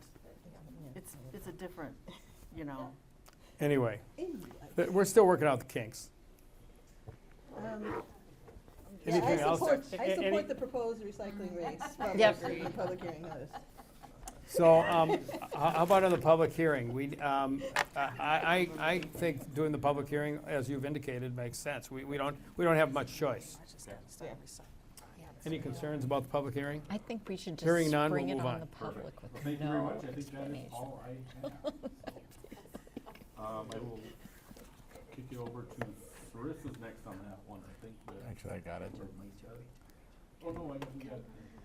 Antennas. I can do antennas. Yeah, still your So- turn? I can jump in with antennas. Three words, Maybe we'll words give in Darren a golf, break. still your turn? Yeah, we'll give Darren a break. So Pardon next me? thing, if you're ready to move on. Okay, Mike, take it away. All right. Moving on then to antennas. So in your packet is a very short staff report, and then Darren has pulled up the actual leases for a summary. Just to give you, again, that background, we do have a city policy, or the council established a policy that really requires the city manager to report to you the annual leases for each city water tower, the number of antennas allowed, the rent that's been payable, the schedule of those lease agreements. So that's what's in your packet and highlighted here for you. So there's no really action on this to take, other than it's a requirement for the city manager to bring this forward. Thanks to staff for pulling this together for me. You'll notice in the staff report, or in the summary that's up on the screen and in your packet, there are 13 total leases. The grand summary total of that annual lease amount is $606,000 a year. So equate that to a tax levy. About 1% of a tax levy is $500,000. So it really relates to about a 1%, little over 1% levy reduction, if you will, or equivalency to a 1% levy reduction. So it's an important revenue stream for the city, because again, not every revenue source of the city is property taxes. So this is a significant contributor to the city's general fund. Again, I won't run through those 13, but they're noted here. We signed different contracts. The city, by the city policy, it does allow the city manager and, in essence, staff to sign those agreements. Again, those expiration deadlines are noted here. We do have some coming up at the end of 2025 that will, I assume that at that point, the cell phone companies will reach out to the city to likely extend those, but again, we'll wait to see. We usually get correspondence from them. When that happens, we pull in our staff. Corinne Heine is instrumental in working out the final agreements with those companies. And you do see it does bring in a number of revenue, brings in revenue, one particular revenue stream for the city. Again, this, for those that aren't aware, this is, when we look at our water towers generally, this is all the equipment you see up on top. So that's the report. I don't know if you have any questions on it. Again, it's required to bring this to you, and here it is. Any questions? Just a comment, hopefully based on, thank you, Mayor, what, the rates I'm getting charged by Verizon, hopefully we can renegotiate their, the T-Mobile. I know we can't do Verizon for a while yet, but at least T-Mobile's coming up, so it'd be nice to have them, feel a little of our pain. Very good. Duly noted. All right. Okay, that is cellular antenna lease report. And, let's see, grant applications? Yeah, grant applications if I can, Mayor and Council. I'm going to turn this over to Sarissa. A little bit of commentary before I turn it over to Sarissa. This is something, as I think we've talked for a couple of years now, really trying to really get our arms wrapped around grants and grant management. The city has written grants for probably forever, but we've never really captured that in a way that summarizes it that you see in the staff report. And certainly, I think the directive to staff that we've heard from council the last few years is look more at grants and grant opportunities. And so this is a summary of that. Really proud of the work that has been done on this from all of our staff members. And really, Sarissa has been instrumental in pulling this information together. A lot of detail here. There's, I think, some more iterations of it coming. But with that, I want to turn it over to Sarissa because, again, I want to give her a lot of credit for working with our directors on pulling all this information together. And I think it paints a really nice picture for revenue streams, again, outside of property taxes. our staff, and I want to thank our directors and our staff that do write grants. Every department does look at grant opportunities when they're presented. This does break it down by department and also breaks it down to where it might be reflective towards our strategic plan and the priorities in the strategic plan. And again, with that, I'm already probably saying too much because I want Sarissa to really kind of lead you through. Lead you through this. Sarissa, your turn. Yeah, so this is, we're currently calling it the Grant Tracker Dashboard, and we may change it to be called the Grants and Other Revenue Funds, other revenue sources, maybe include other items in this dashboard besides just grants. So that may be coming next time you see this. And I'll just go by each of the areas that are shown on here, just do a quick overview. So grants and I'll say currently this shows grants from 2020 until currently. And so the data is held in Smartsheet, which is a glorified Excel document. And so it's really just dependent on how much data, how much accurate data we enter into there. So that's where this information is getting pulled from. And so next time we show you this, we will probably show you maybe an image of 2023 and or an image of 2024. But right now it's just gathering all of the grants from 2020. And so grants by status, it shows number of awarded, number that are currently submitted, so pending grants, and then the number that were denied. Then going down is grants by department. So that's pretty much which department is applying for the grant. And some are doubled up, so some of them are police and fire. Grants and city match totals. On the left, it says grant awarded, so those are the ones that we have been awarded. And you can see it's the grant amount, then the city match is below that, and then the combined total. And then on the right is just all of the grant applications, so the ones that are pending, the ones that are denied, and the ones that we have been awarded. And if you want to scroll down, Darren. So, and Sarissa, can I just jump in real quick? So, I mean, really, you can see the numbers there. So just to summarize that, the staff has submitted grants in a total of about $51 million in what's been requested since 2020. And then as Sarissa pointed out, what's been awarded is that $16.793 million. When you look on, I think of like just the matching piece of it. So for the city's part, the city's contributed through our own funding sources $821,000 and have been awarded almost $16 million. So we've really stretched our city's contribution towards maximizing our grant opportunities. That's my takeaway that I want to share with you on that. And then the revenue sources, so you can see which ones are federal grants, state, local, and private / nonprofit. And then we just added the strategic profile category, so you can kind of see where the funds are being used. And then below that are reports. I think that one says strategic profile, so you can see which ones apply specifically to which area of the strategic profile. And then below that are upcoming grants or ones that were denied. And then below that one, those are the awarded grants, and that is categorized by year. And the way we do the year, by the way, is there is an awarded date, and that is where the year is coming from. So some of them may be blank. We just have to go in there and add the awarded date. And then below that,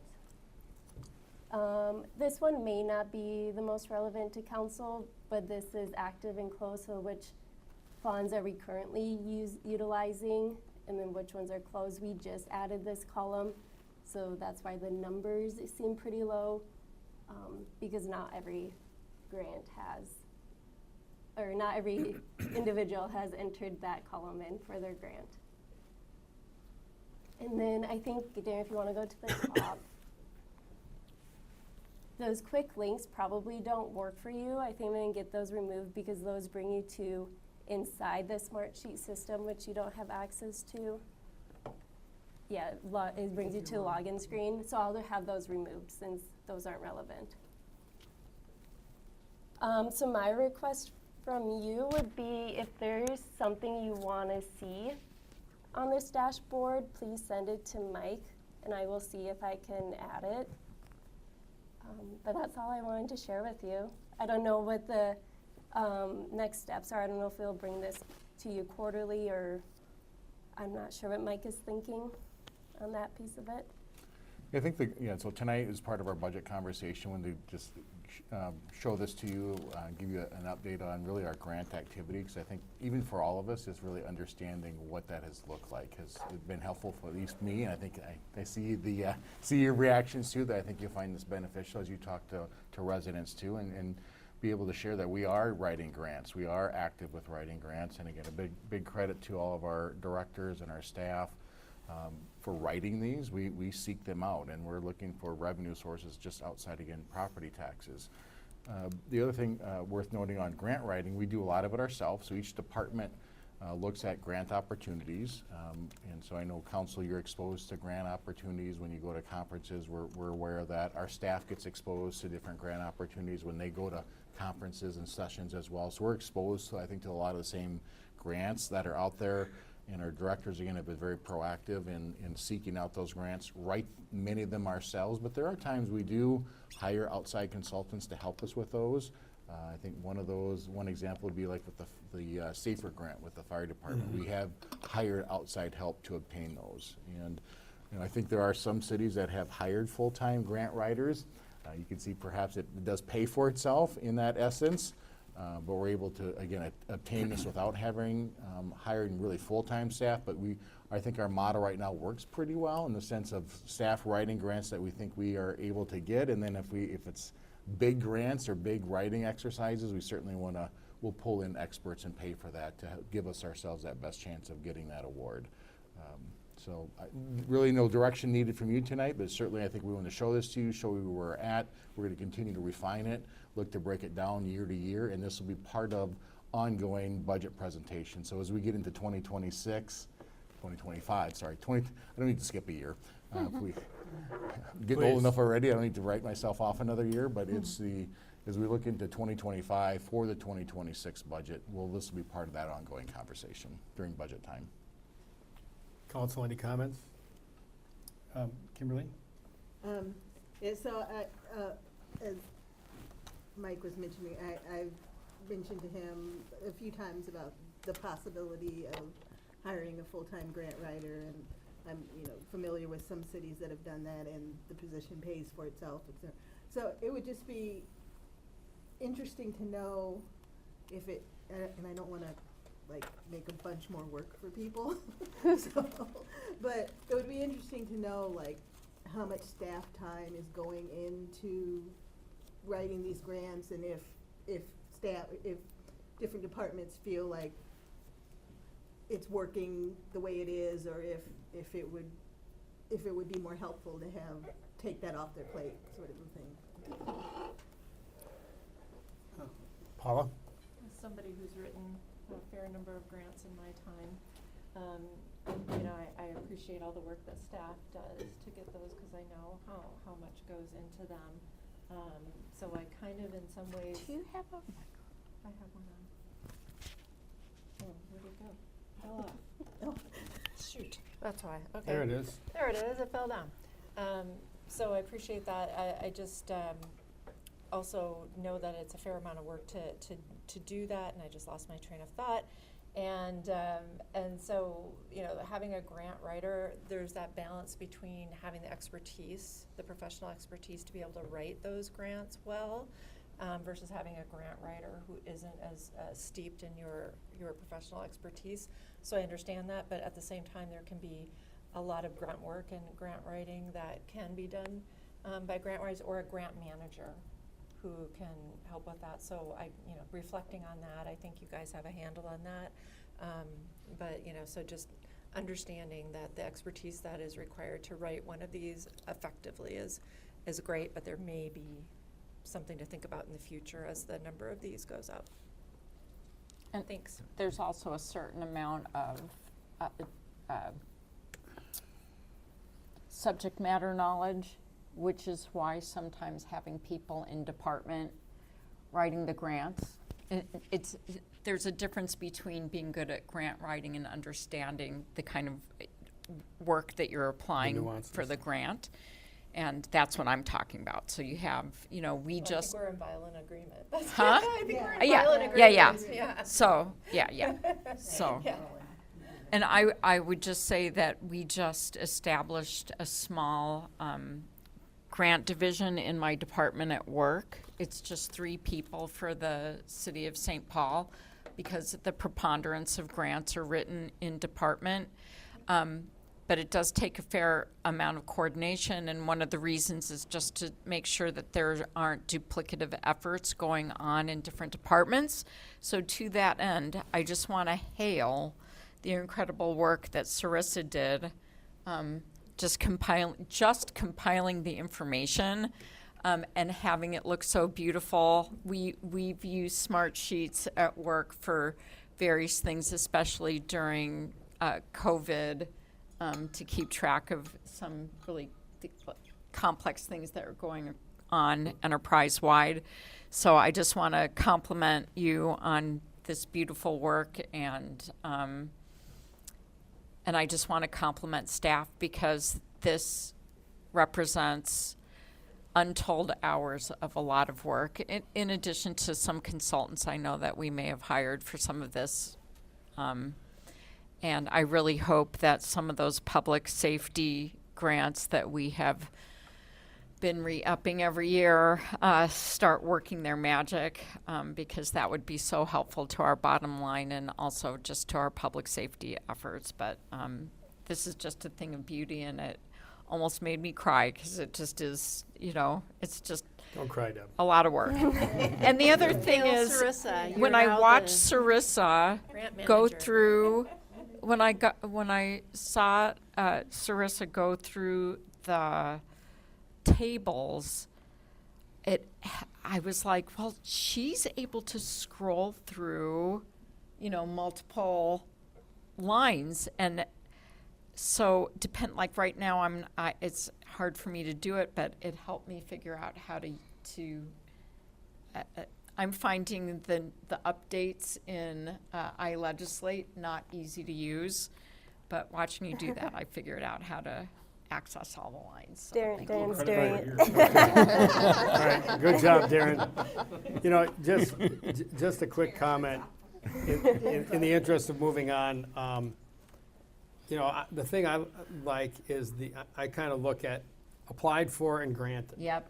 And our hit, I'm going to call it our hit rate, is over 30%. And Yep. so that begs a couple of questions. I mean, what can we do to up our hit rate, or should we focus on upping our application rate? But I mean, Yep. if we felt that we were going to hit at 30 to 32% for the effort, then you can quantify how much time and effort we should do in terms of looking for new opportunities. And I think having this data and quantifying it, tracking it over time, I think will really be useful. So thank you all for the efforts here.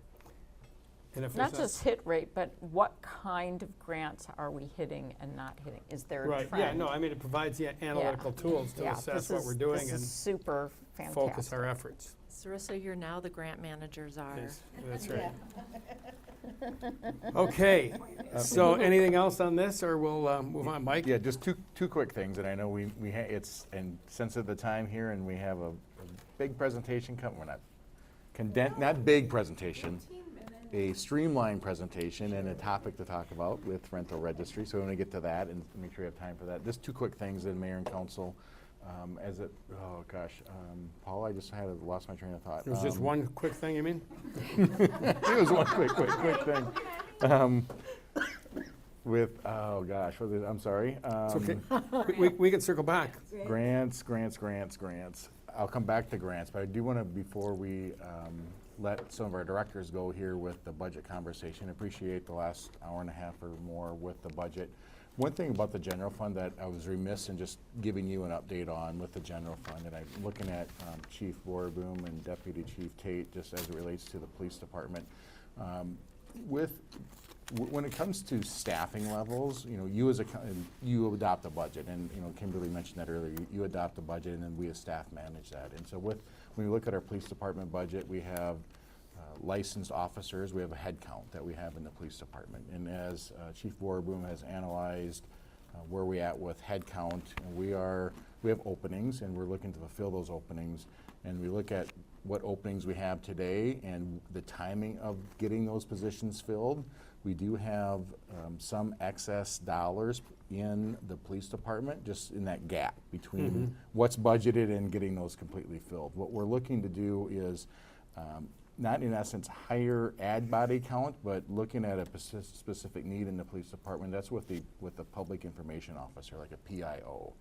And so we're looking to increase our footprint both in social media with potential Facebook presence, increasing our education, as we've talked about here tonight, on other topics, but certainly with policing and just the work that the police department is doing.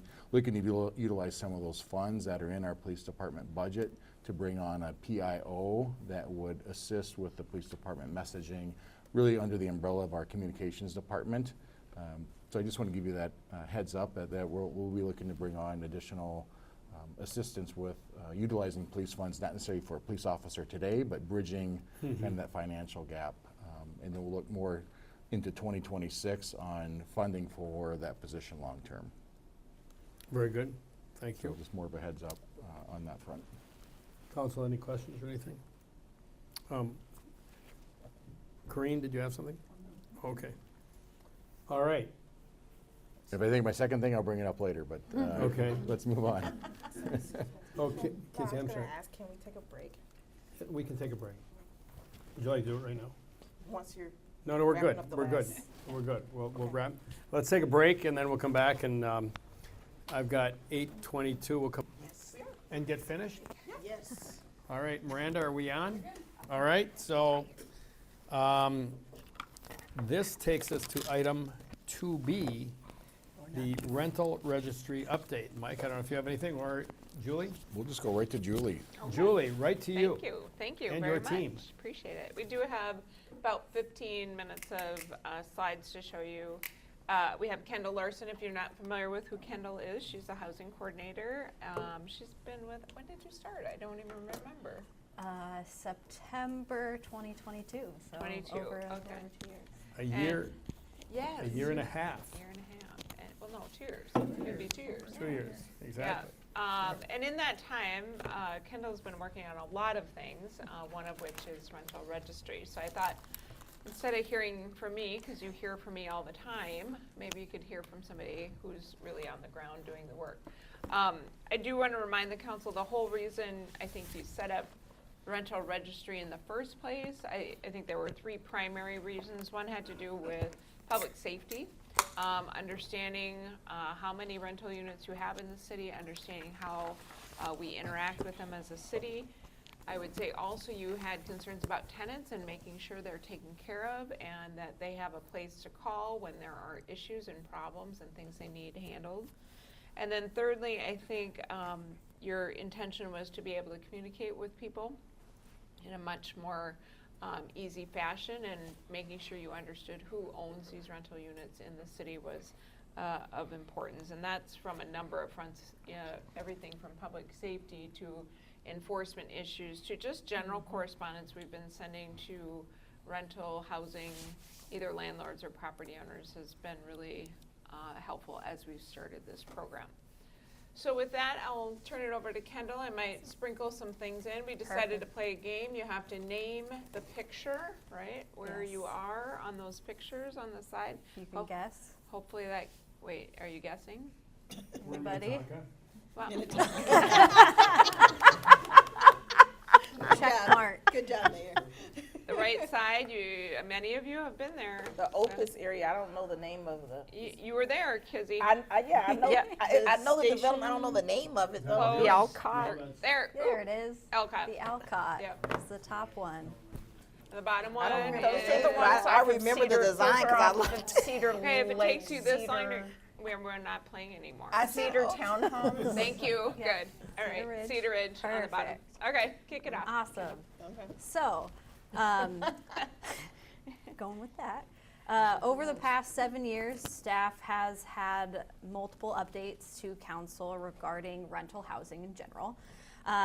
Staff has researched and studied rental regulations to better understand how rental registration and licensing programs work and what might work best for the city. And so there are two primary ways to address rental unit regulations. The first one is rental registration, which requires landlords to register their property with the city and provide essential information. Or rental licensing, which requires landlords to register their properties and pay fees for the program, and in addition require the property to be inspected and other substantive steps to assess the condition of the property. So in 2027, just to go over a few kind of timeline here, in 2017, staff conducted an analysis on short-term rentals in Minnetonka, and at the time it was concluded that Minnetonka would not pursue short-term rental licensing, as there were not many found in the city at that point. In 2019, staff presented research on tenant protection ordinances from peer communities with potential consideration for Minnetonka. But at the time, there was no consensus from council to move forward with rental licensing, which would have been the best way to ensure tenant protections be followed. And then in 2020, of course, the pandemic shifted focus to other housing needs, and a statewide eviction moratorium provided tenant protections during the pandemic. In addition, in 2023, more tenant protections were put into place in the state legislature, and those are going into effect now, just to go along with that. Perfect.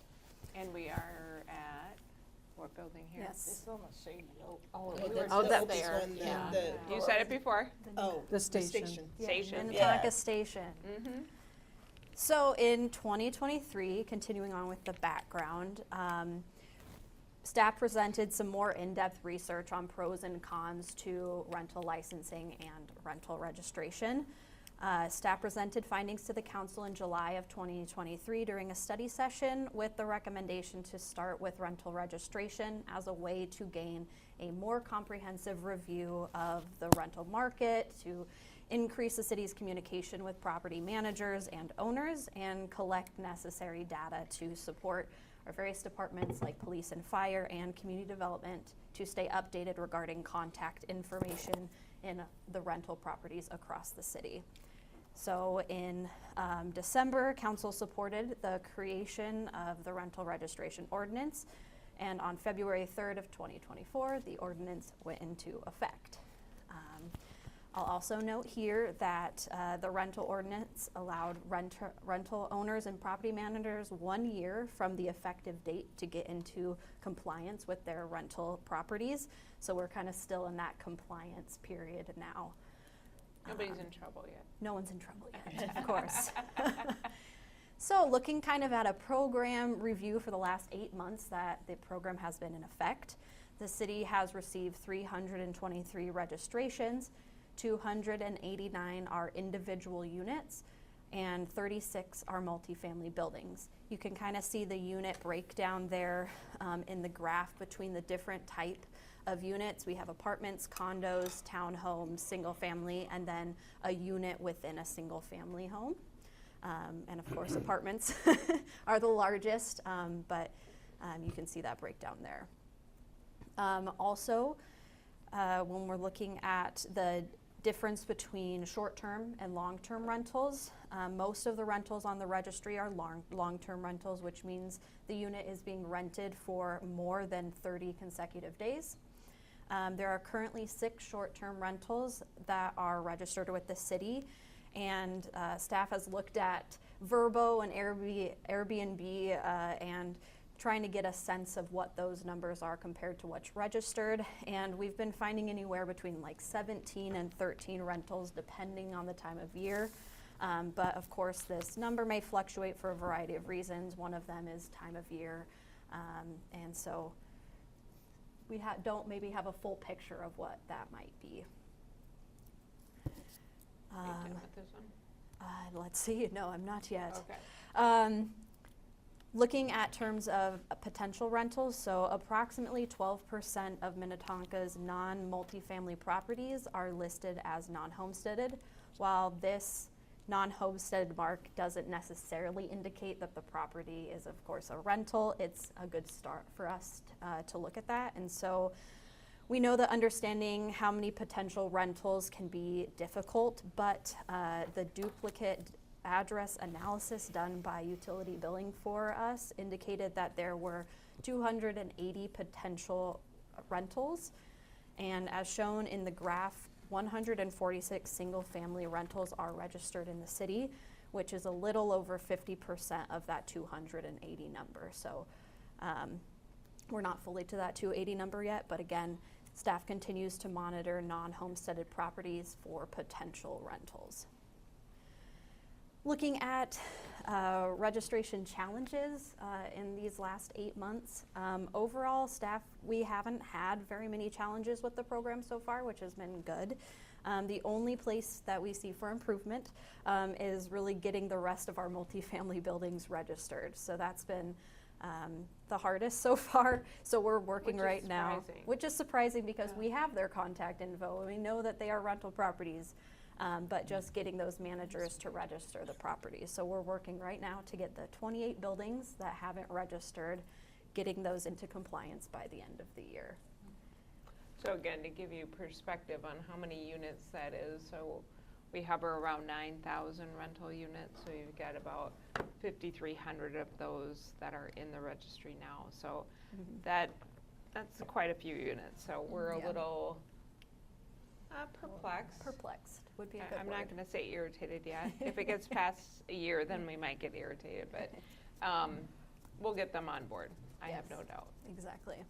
And this is just a map from the dashboard looking at kind of where we're seeing our rentals. I have a question. What's a unit within a single family? What is that? ADU. Yeah. Oh, Or right. someone renting out a room. Or renting out a room. Oh, okay. Yeah.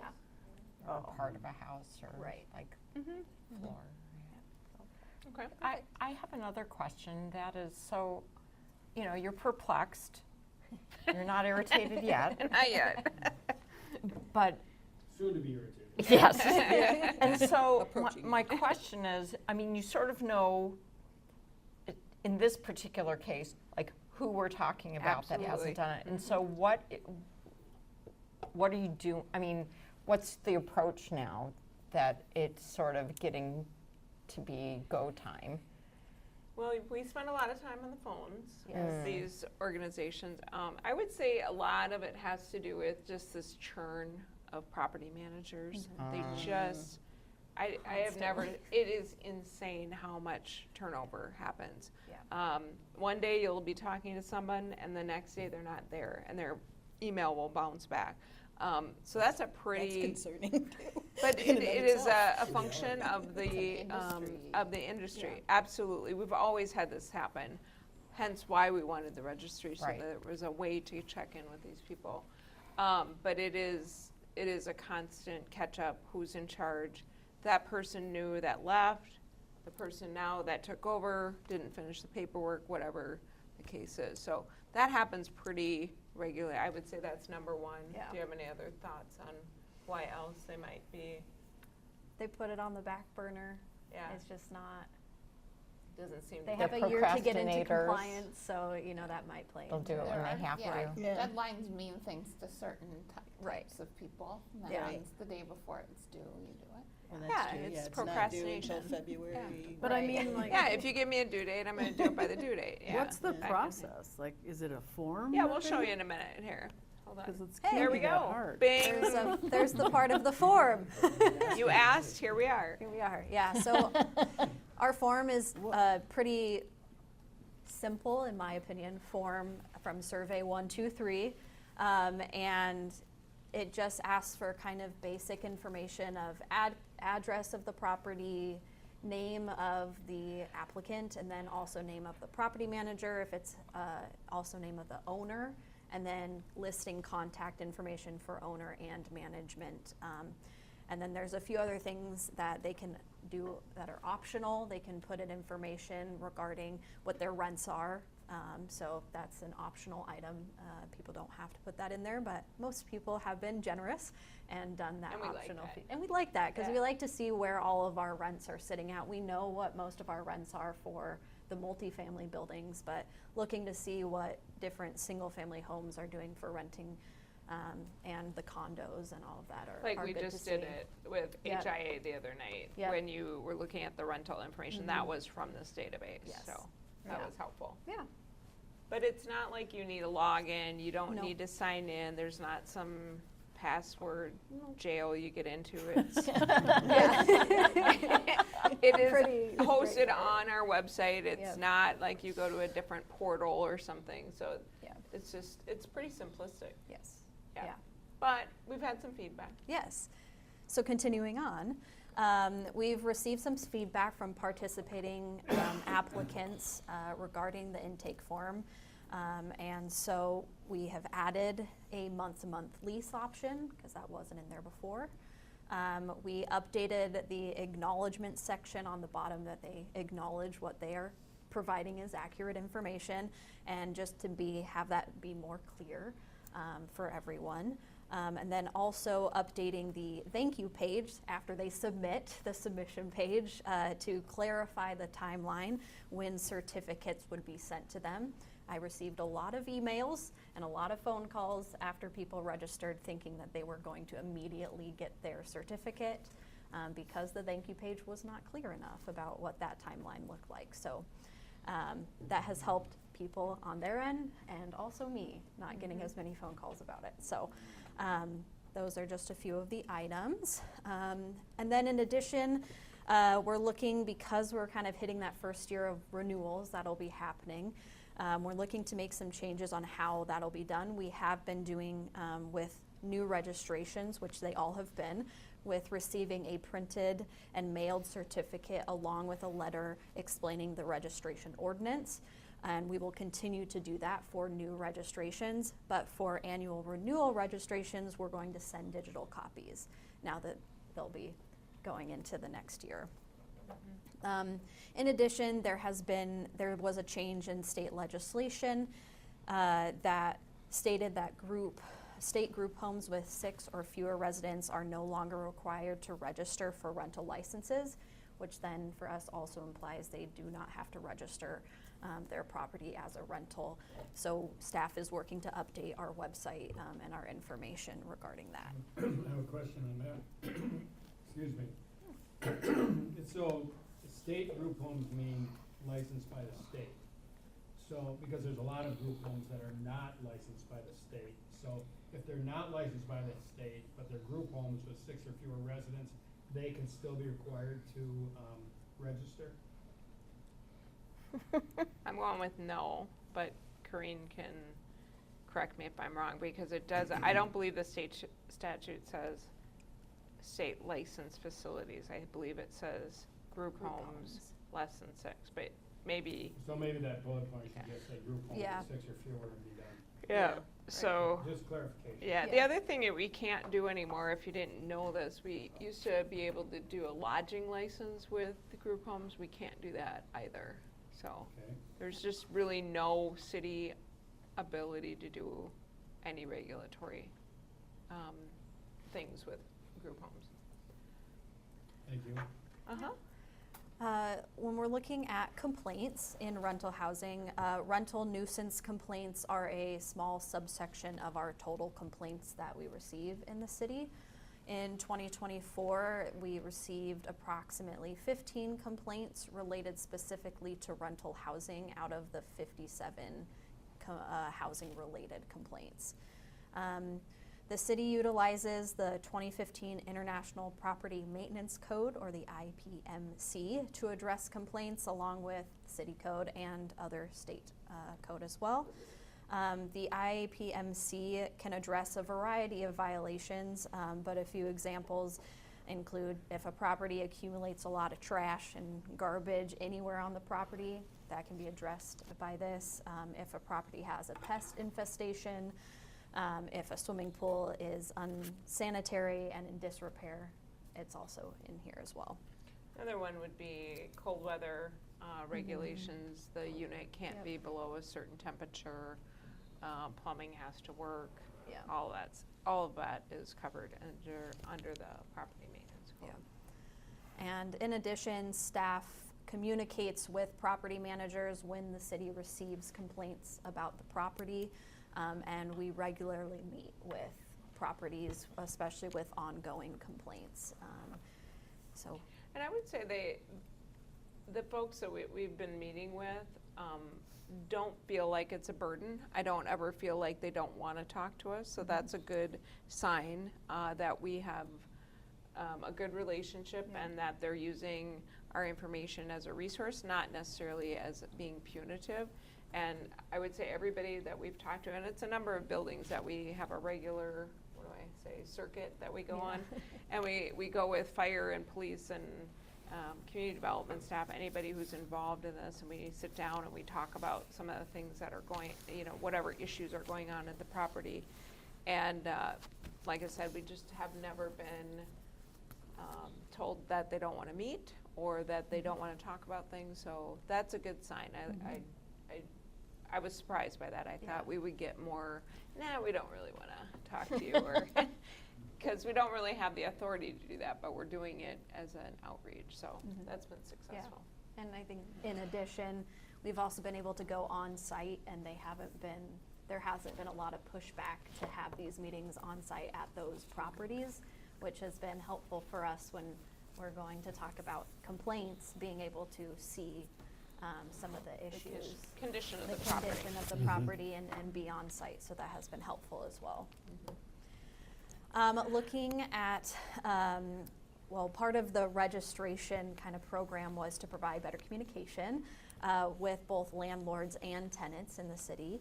And so staff developed a new monthly landlord newsletter called the Minnetonka Community Connection that provides city information and tenant resources to landlords who can put that information in their own communication and post the posters up into their own buildings. Overall, this newsletter has been doing very well from a communication standpoint from our communications team, with an open rate of just below 70%, which is much higher than a lot of the other newsletters that the city puts out. And so the chart shows how the newsletter has been performing from the first newsletter, which was in July of 2024, and then up to the most recent, which was in October. So it's been pretty consistent. Based on the click rates from the newsletter, it kind of appears that landlords are downloading the event flyers for events going on in the city, but not necessarily using a lot of the other links on the newsletter. So we're going to keep an eye on that. But overall, the average engagement with the newsletter is around 82%. So we're seeing some good downloading for all that information. Also, one more thing on the newsletter, no worries. We are working on putting together, we think, a biannual newsletter to send out with landlord-specific information, so no tenant information, just specific information for landlords, which will include rental registration renewal reminders, as well as updates on any tenant and landlord laws, and any updates from other departments that are landlord-specific, so anything from fire, police, if they think landlords need to know. Now I can go? Now you can go. All right. Perfect. So when looking at rental licensing options for a potential future discussion, there are a number of things to consider, especially the cost associated with putting a licensing program together and administering it. So staff continues to stay updated on where other metro cities are in their licensing programs, and we have found that some cities are starting to change their rental licensing fees for 2025. So two examples we have are St. Louis Park and Bloomington are moving toward their rental licensing fees covering the full cost of their programs. And so those changes can be seen in the charts on the bottom there. They're making some significant increases to their fees so that they are almost 100% covering those costs, and those costs will be going directly to the property owners. Egan is another, I think, a unique perspective for Minnetonka because they switched from a registration program that they had for many years into a licensing program because they thought it was time based on what they were seeing and hearing from their tenants. And so they went to a rental licensing program in 2023, so it's still a relatively new program for them. But I received an update from their staff, and they noted that their registration program helped them a lot in initiating that licensing program. And they've continued to see good voluntary compliance in the first, now almost a little over a year of their new program. They have 4 inspectors that have helped correct many violations that they found when the program started. So going in for those first inspections, there were a lot of code violations that they found, and were able to have their inspectors correct. Their fees are based on averages in the metro, so not as high as what we're seeing St. Louis Park and Yeah, Bloomington change. They're not covering their costs in right, Egan. Right. So, and of course, the program's still new, so I will continue to get some updates from them as their program goes on to see how that's going. And here we are at our last slide. Wait, they have to guess. Oh yeah, we have 2 photos here. Can anyone guess what the top photo is from? Still in Opus. Or the one on, No? on Not Brant enough. Road. Amira? Amira, Minnetonka. Oh, yeah. Good job, Mayor. Congrats. And then bottom photo. I guess I need to learn. There we've been a lot. We've been there a lot. We've been there a lot. Dominion? Dominion. What'd you say? Dominion. Yep. Yep. Very good. Yep, perfect. So if Minnetonka were to adopt rental licensing, the city would need to consider how the program costs would be covered. So if you followed the direction of Bloomington with higher fees and more impact on the units, then the program cost would almost entirely be covered by that without using any general funds. If you followed kind of what St. Louis Park previously did, and a lot of other cities are doing, utilizing low to average fees to cover a portion of the program funds, then the city would have to provide additional general fund dollars to support the other parts of the program. And so based on the experience of the last 8 months, staff continues to recommend the rental registration program to continue understanding the city's rental market and see where it goes from there. Very good, nicely done. We do have more photos. Should Do we? we? Okay. Oh, wait. Oh. Well, Questions or comments? Oh, wait. It's late, we're not gonna do Stump the Band. That one's the That's Lux. the Lux. Yep. And the left is Avador. Avador, yeah. So, council, any comments regarding staff's recommendation? Kimberly? Yeah, so I was the one who requested that we have this report like before we got a full year in, so thank you. I appreciate all the work that went into putting this together I think it's useful, the information, the data that you've been able to gather, and I wasn't expecting like the kind of code violation things with just this registration program. And so certainly I'm in favor of continuing the program and having the discussion again next year about whether we want to consider licensing or not. I had a discussion with Mr. Funk about short-term rentals. And one thing I will say, so it was a couple of years ago at a LMC vendor fair. I talked to a vendor who, and I don't remember the name of the vendor, so it's not trying to sell their product, but this person had developed software that sort of searched for short-term rentals, and he did a search of Minnetonka and came up, so it was supposed to be like you know, a more deep search than just Googling. Like the deep web. Yeah, like a. The dark web. He said he had developed it himself, so anyway. Okay. But we did a search on Minnetonka, he found 50 short-term, you know, verbal Airbnb type rentals, so it could be that that's higher than what we're picking up with, with our kind of cursory search. And the thing that I am concerned about, which again will be a discussion I think for more in depth for next year, is of the short-term rentals, how many are owner occupied, where they're just, you know, maybe doing a Airbnb for a couple of weeks out of the year, as opposed to properties being bought by an individual or corporation with the express purpose of just continually renting it out, almost like a hotel thing. 'Cause to me, that sort of, you know, we have the concern about private equity firms buying up our naturally affordable housing and removing that from the market. I also have a concern about people buying up housing that could be housing and using it basically as a hotel. And so I don't know, I think you said like you can kind of tell by how people register whether it's an owner occupied or not. So it would be interesting to see, to get a better idea of numbers on those and if that's something that's really an issue or not. Yeah, I think, Well, just right now, we don't see the 50 number at all.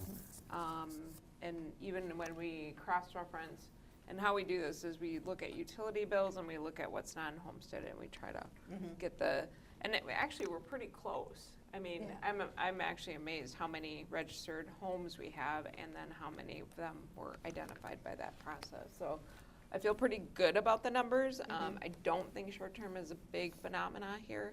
I also don't, we had looked at the corporate buyouts of properties. It's not, just because of the price here is not lucrative enough for them.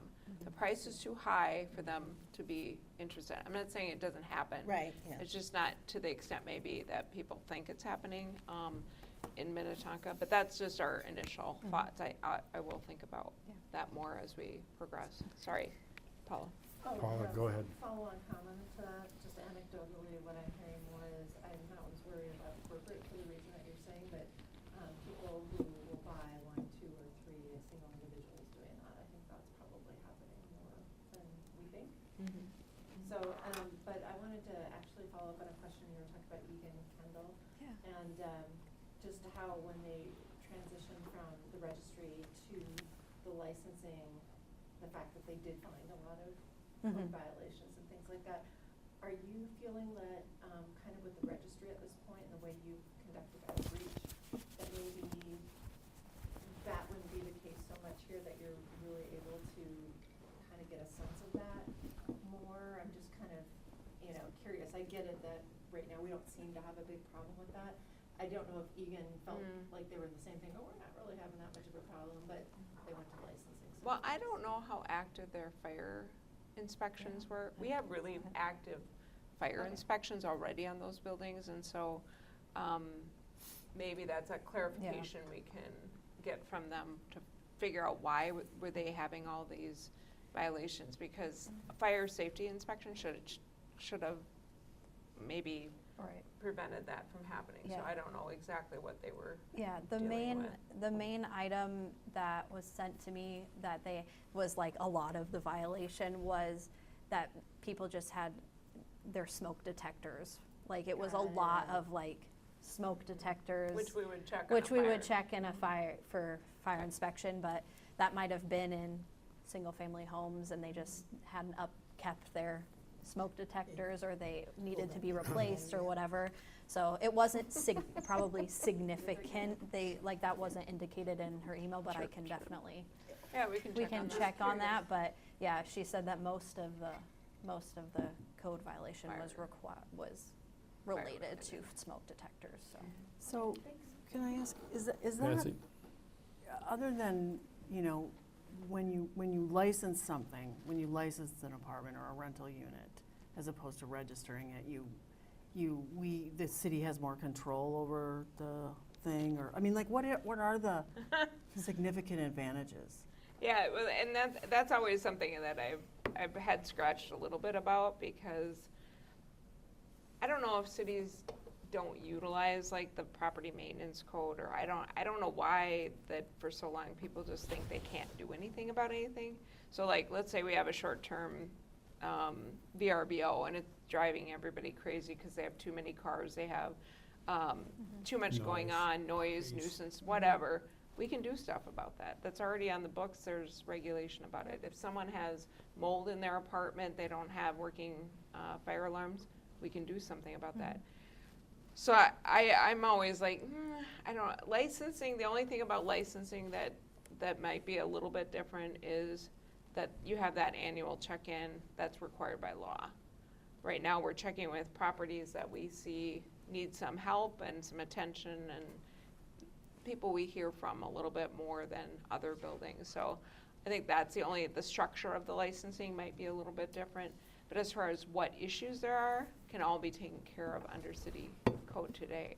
So that's cost benefit. Could you potentially, because you said like, people have been really open and like have agreed to meet on properties, but could they refuse to do Sure. that? So, I mean. Yeah, they could refuse us, wouldn't be in their best interest, but they could say, hey, we don't want you coming to our You don't want to be on property. Julie's list. Yeah, you don't want to be on the list, right? Right. Or Kendall's Yeah. list. And so, that's interesting to me that they have been so open.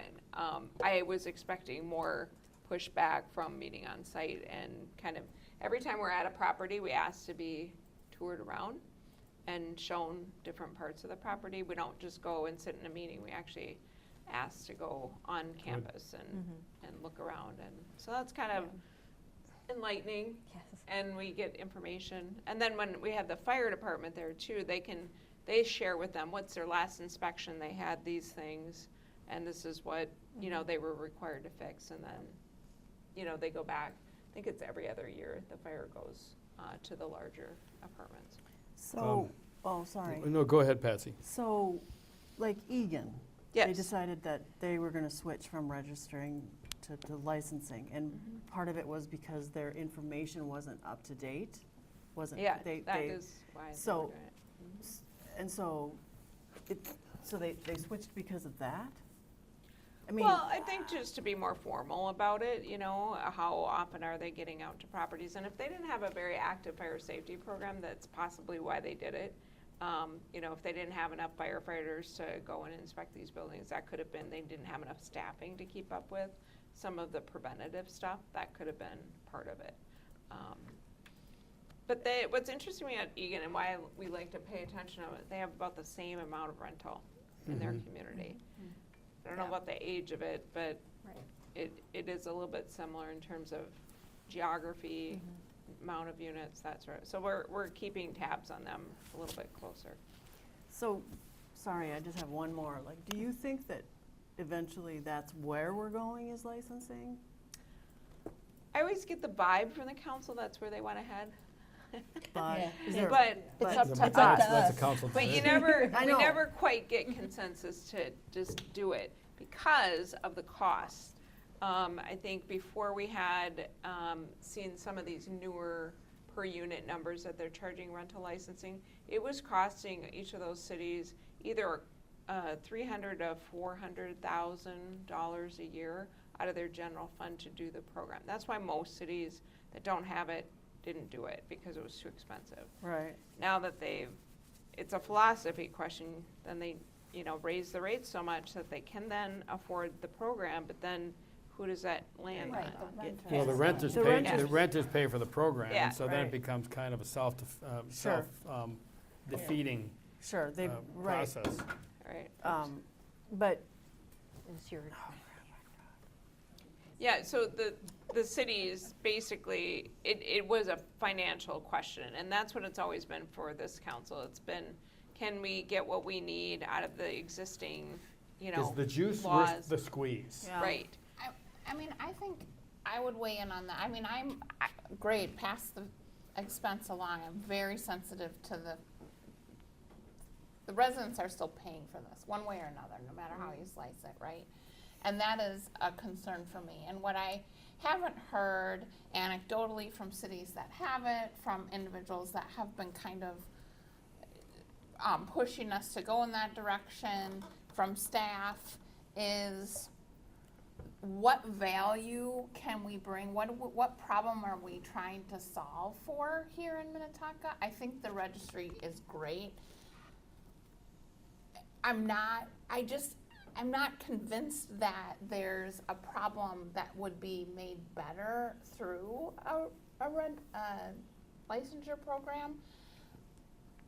Instinctively it feels like it would be, but that hasn't been articulated. So that's why, as an individual, as this has come up now in the third iteration in the time that I've been here, that I've just been like, yeah, I'm not quite there.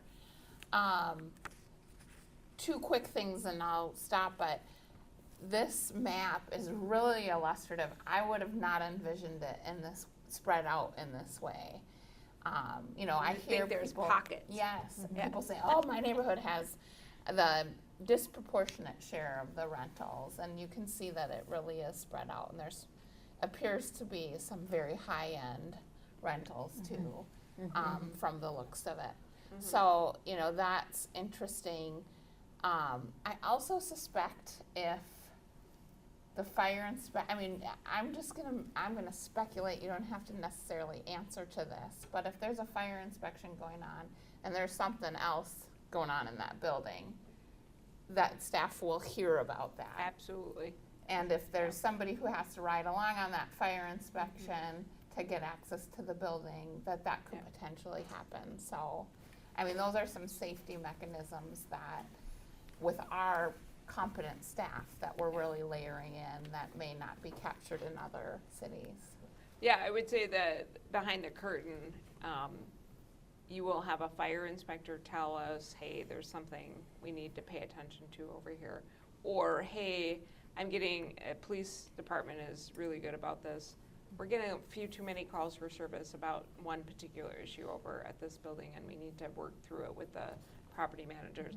The other thing they will do is send us police reports if there are people in need. Maybe there's a housing situation where we're talking about maybe a garbage house or something like that in an apartment setting, and we'll be able to remedy that as well. So I think because we have pretty fluid information flow between each division and department, that it does help us do our jobs a little bit more, I think, you know, in a more detailed way than maybe some other cities have been doing it. I don't know. I mean, I've worked here the last 18 years. I don't know. I've got a couple of questions.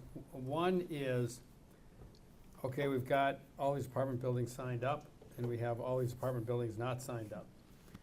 Are there characteristics of the not signed up apartment buildings that they have in common that would be of concern? Or is it just pretty much a mixed bag? It's a pretty mixed Strange. bag, yeah, it's any. Okay, well, that's good. I mean, to me, that's good. I Yeah. mean, Yeah, it's not the oldest, it's not, no, there's so, not. yeah, to me, that sounds then, it's more of a symptom of the property management business is very fluid and dynamic. It's not like, okay, well, if you run a nice building, you stay there, and if you're running a less nice building, you move more often. It's just pretty even across the board. I think some of those newer buildings, we've seen 3 managers, Yeah. at least at that one building, Yeah. we've seen 3 managers Yeah, since no, I'm it's been familiar open. with that too. Yeah. Then the other thing, you know, I have a particular sensitivity toward places where people with disabilities and more challenges live. And it sounds like some of the things that the state's doing is causing cities to have a more hands-off approach to those types of buildings than facilities than more hands-on. And that concerns me because I don't think the state is doing a particularly good job of taking care of those buildings. And so there's a gap being created, and I'm wondering if there's any opportunity or any legislation that we should be pushing for to help close that gap, because I am concerned about vulnerable populations. And I feel that, based on some anecdotal things and this report and a few other things, that there may be a gap. We know of some potentially bad actors within our city and so forth, and if we have vulnerable populations that are Yeah. being managed not well, and we don't have a lot of say or a lot of authority, are the things that we should be working on, Well- either legislatively or other ways. I mean, I think there's a balance there. I mean, it's how much regulation are you gonna put on one type of building versus protection of people who live there. I mean, it's really that That kind balance, of, yeah. it's difficult. It is. Because if you think about all the kinds of licensing that they were required to do prior to this, they'd have to get a state license, then they'd have to get a lodging license, then they would have to get a food license, they would have to get, I mean, there was just like this litany. Right. And some of it was from the state and some of it was local. I mean, it was a little overkill in terms of the way it was being managed. I would say we have a much closer relationship than we ever have with the licensing arm of the state. We never used to have to do that because we had our own ability locally. Since we don't have that local control, we have been reporting things Good. more often. Good. So, And I will say, our LMC Policy Committee looked at that, and I actually am not sure what the final wording, because Right. they came up with a resolution or whatever it's called, policy. A recommended policy. Recommended policy to sort of change that. Yeah. Because some cities were complaining that it took away their ability to inspect and address group homes where there were problems. Right. And safety of the residents was a concern. So I know that is an LMC, there was kind of some going back and forth. Yeah, in the I heard about wording. the going back and forth, but I never heard about the results. So, I'm not sure where it ended up, but yeah. it certainly is on LMC's radar. Good. but And I think that's good. we And still then- have the building code, so Yeah. that's a big level Well, of and then control. that's the other question, as I think about, I mean, I want to say I strongly support the staff recommendation. We're not ready for licensing at this juncture, and I think we have there's a lot more to be learned, so let's continue that process. And then I know, when we get there, I'm not sure, what I'll favor. I kind of share some of the thoughts that Rebecca voiced. But I'm also wondering if we had a problem property or two, and we know about it, is it more effective to know about it and handle on a more surgical approach the problem issues than trying to create a regulatory profile that affects everybody? I mean, if we have enough information to know where our good properties are and our less good properties are and where we may have issues, wouldn't just a more attention on the problem properties make more sense, and putting a whole regulatory protocol that affects everybody in place would be kind of my philosophical question that you don't have to answer. It's just kind of my thought process. No, I think that, I mean, as a regulator for all things code compliance, it does make you nervous when, you want people to be safe in their homes, and you want to make sure you do as much as you can from a regulatory standpoint to protect them.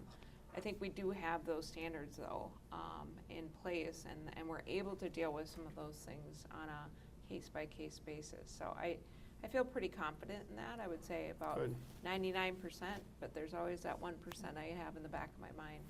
Hopefully, Well, that's right. That 1%'s always going to be there. yeah, it always gets you, Regardless of what doesn't you it? do. Regardless of what you. True. Are there any other comments or questions? I was just going to say that with, being where we are in the year timeline on sort of a pilot, I would say I think we're doing pretty well, and also I think it points out, this is just rental registry, this isn't licensure, and I think it's sort of a case in point why this is a really good way to start and possibly stick with, because we're going to get all of this valuable information, even if it's just the contact information, and you know, we periodically hear from residents about we need rental licensure. I think you're making good points about all of the power that we have to you know, fix problems as they stand right now. I honestly think that this is a great place to be and to work towards sort of completion of this part of the journey, and maybe this is where we end up, you know, for quite a while. I also feel like you never know what you need until you need it, and maybe that's what happened with Egan, where they just felt like, okay, well, this actually is, now that we have all this information and certain things are cropping up like we do, like, I think finding out what was it really that made them, The dial. yeah, that's what I would be interested in. Yeah, me too. Trying to find out, because it is so similar. So that's where I am. I mean, I think this is a really worthwhile endeavor.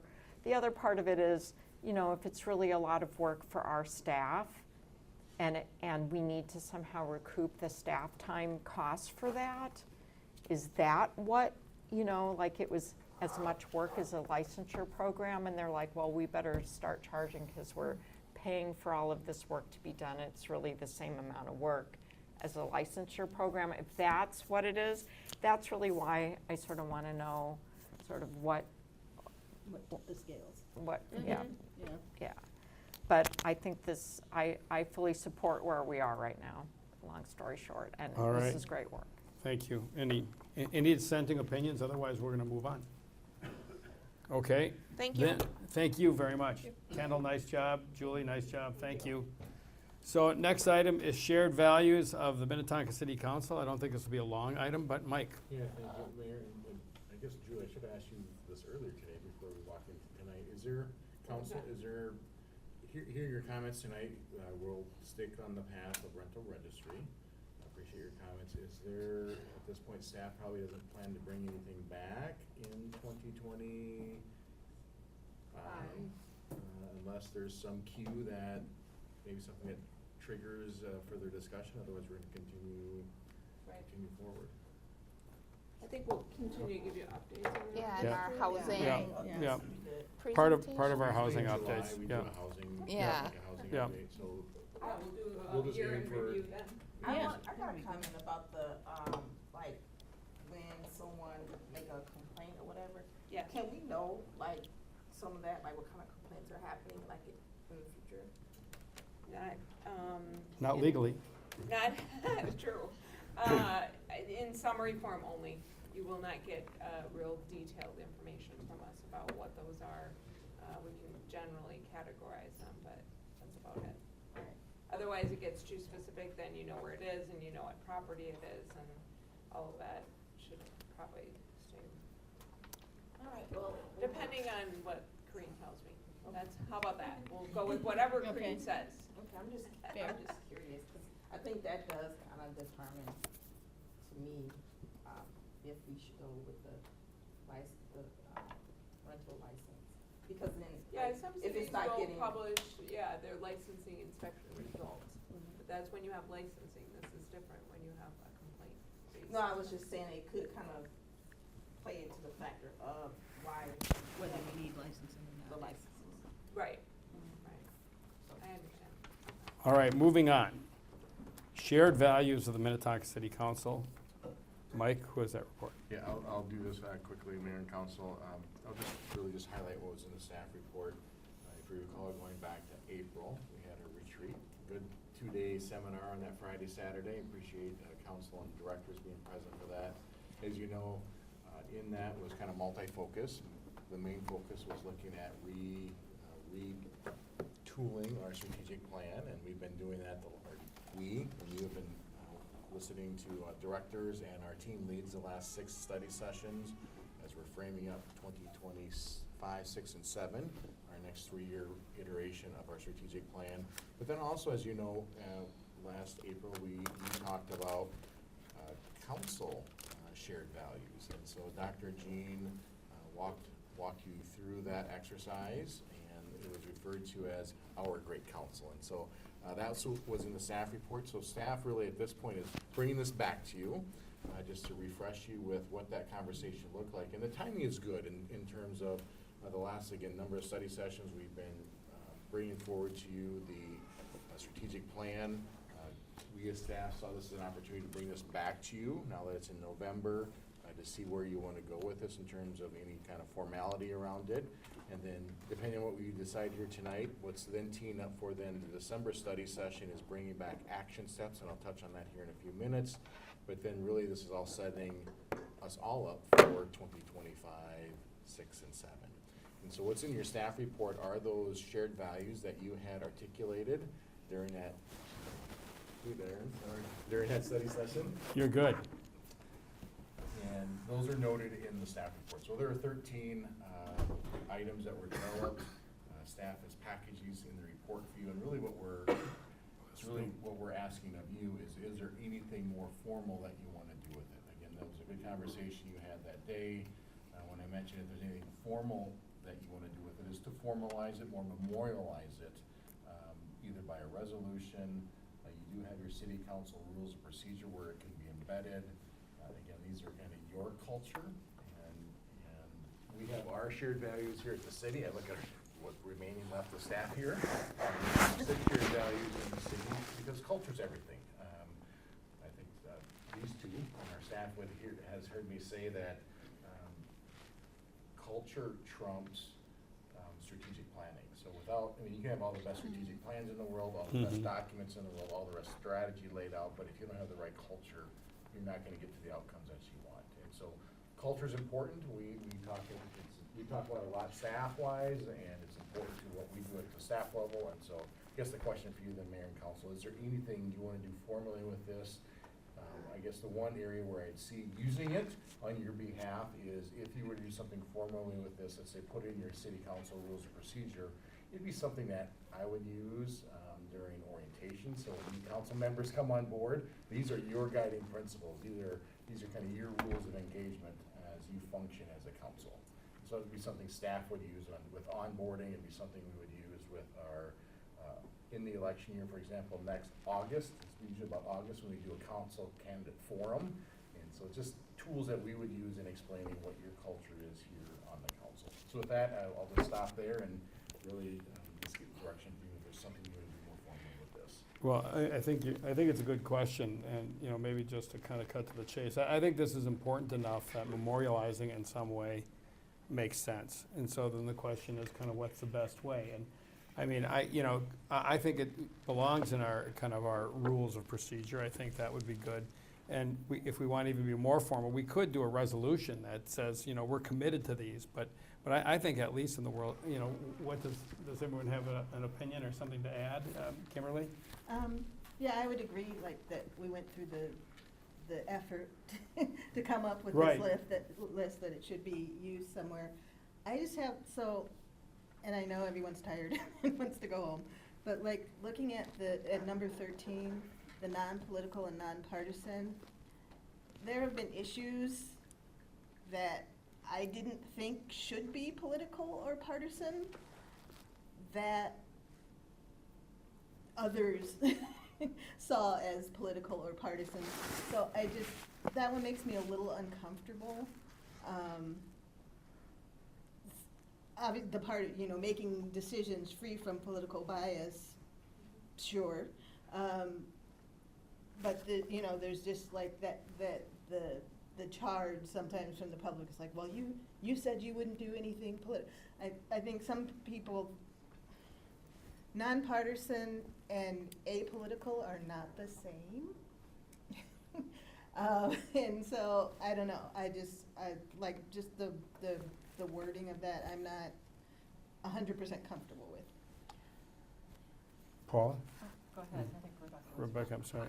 I was just gonna say, I mean, I hear everybody's point about wanting to memorialize this, but I feel like it's a cop-out a little bit for future councils to not do the exercise.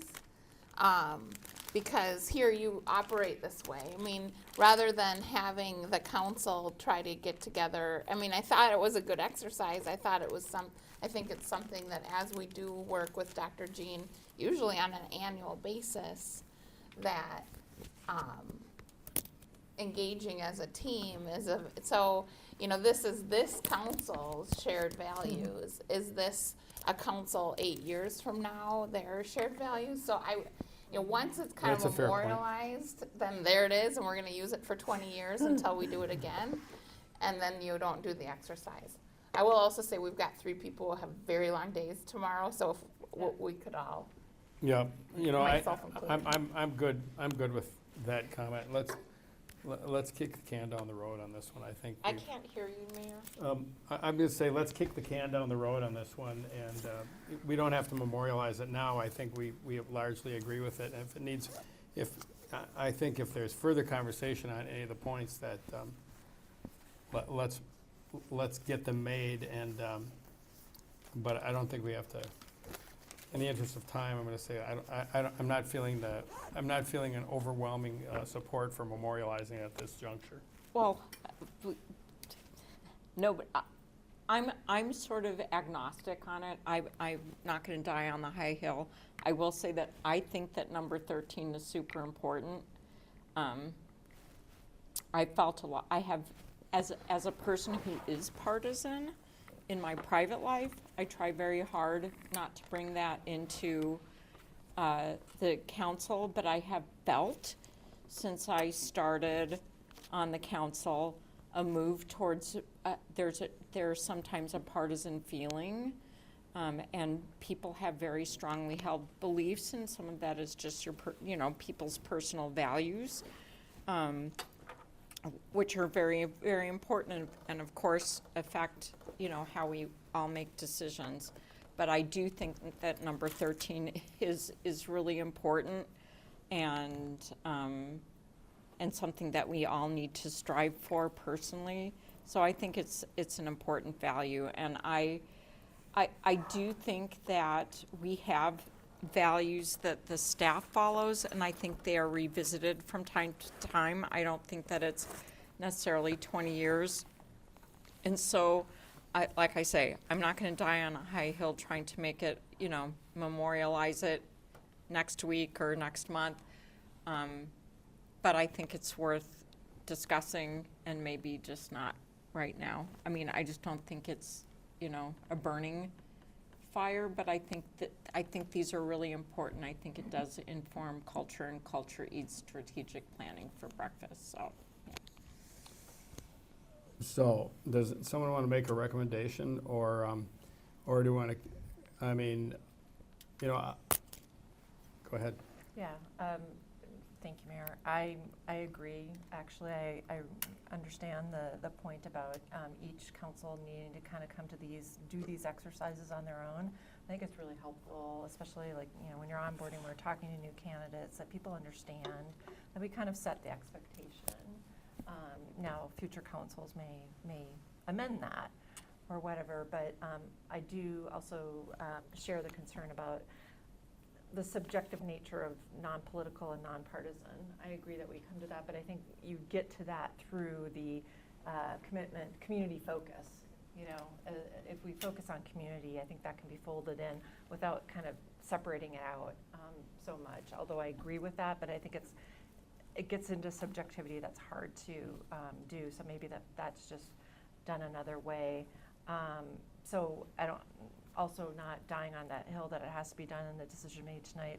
I would maybe suggest, if we're all too tired, tabling it and coming back at the next study session. Yeah, I was going to ask, could we just revisit this at another study session and maybe. Well, and then I would recommend, if we're going to do that, let's all think through anything here that we have a concern about. I would say the last one, I understand where Kimberly's coming from on that, but I also think that is really through the eye of the beholder. Right. And, I think, I think we all work pretty hard to be nonpartisan in our roles, but I know that there are different levels of partisanship in other aspects of our lives, and people see us in other aspects of our lives, and then they extend that to our roles here. And you know what? People are going to do that. We can't control what other people think or do. Our goal is to be as non-political and nonpartisan in our roles as council members. And I'm good with that. But how people perceive me, they may perceive me as the least political, least partisan person they know, or the most. And different people have different perspectives. I can't control that, but I can't control how I play the game. And I think that's an aspiration that I have. So, you know, I think if we try and look at these and say, you know what, we're gonna dot all the i's and cross all t's and be that way, I think these are statements of value and culture and our approach to things. Not everybody's going to grade us the same way on those based on their perspectives. But I think stating them is good. So, but I'm good with this is an important thing. Let's think about how we want to memorialize it, and let's think about any tweaks that we might want to make that anyone would recommend. But I think then if we can bring it back next time, I think that's good. Does that work for everyone? All right. So then, Mike, you get to do the December study session topics, and it's kind of a short list. Yeah, really, short, not a short list, but December study session will be full. I'm planning to send out an email to all of you a couple weeks before that December 9th study session. So in a couple weeks, you'll get an email from me. A couple things on there that are at the December 9th study session. One is the study session work plan itself. And so instead of getting that packet on a normal Thursday and coming to that December 9th council meeting, that's one of the agenda items I'll put out in that email to you, is to start thinking about 2025. I do have that A list going. You'll see that in the email, the list I have going so far, and be prepared. That'll give you some time to look at the list, be prepared to come on December 9th to add to that list and be ready to go through our exercise we've done the last couple of years in prioritizing those. We'll also then kick off with the legislative breakfast, priorities. So I think this was mentioned here tonight, just looking ahead at 2025. Legislative session's right around the corner, hard to believe. And so we as a council, you as a council, we as a city want to start framing up what our legislative priorities are for next year. We'll be reaching out to legislators after tomorrow, looking at the results of the election. Certainly, obviously, Patty Aiken, she'll be back in, but we have a couple other races that will determine who's on, who will be our legislators next year. And we're gearing up for perhaps a Friday, January 10th or Friday, January 17th, legislative breakfast with our legislators. So that discussion will be important in December. That'll also be part of that email I'll send out to you with another list, looking at those legislative priorities, annual appointments, also in that as well. So I'll send out, again, an email ahead of you a couple weeks before that with some information to get prepared for that meeting. Try to streamline it as best we can. All right, thank you. Questions on the docket? Anything else, anyone? Nope. Don't forget to vote.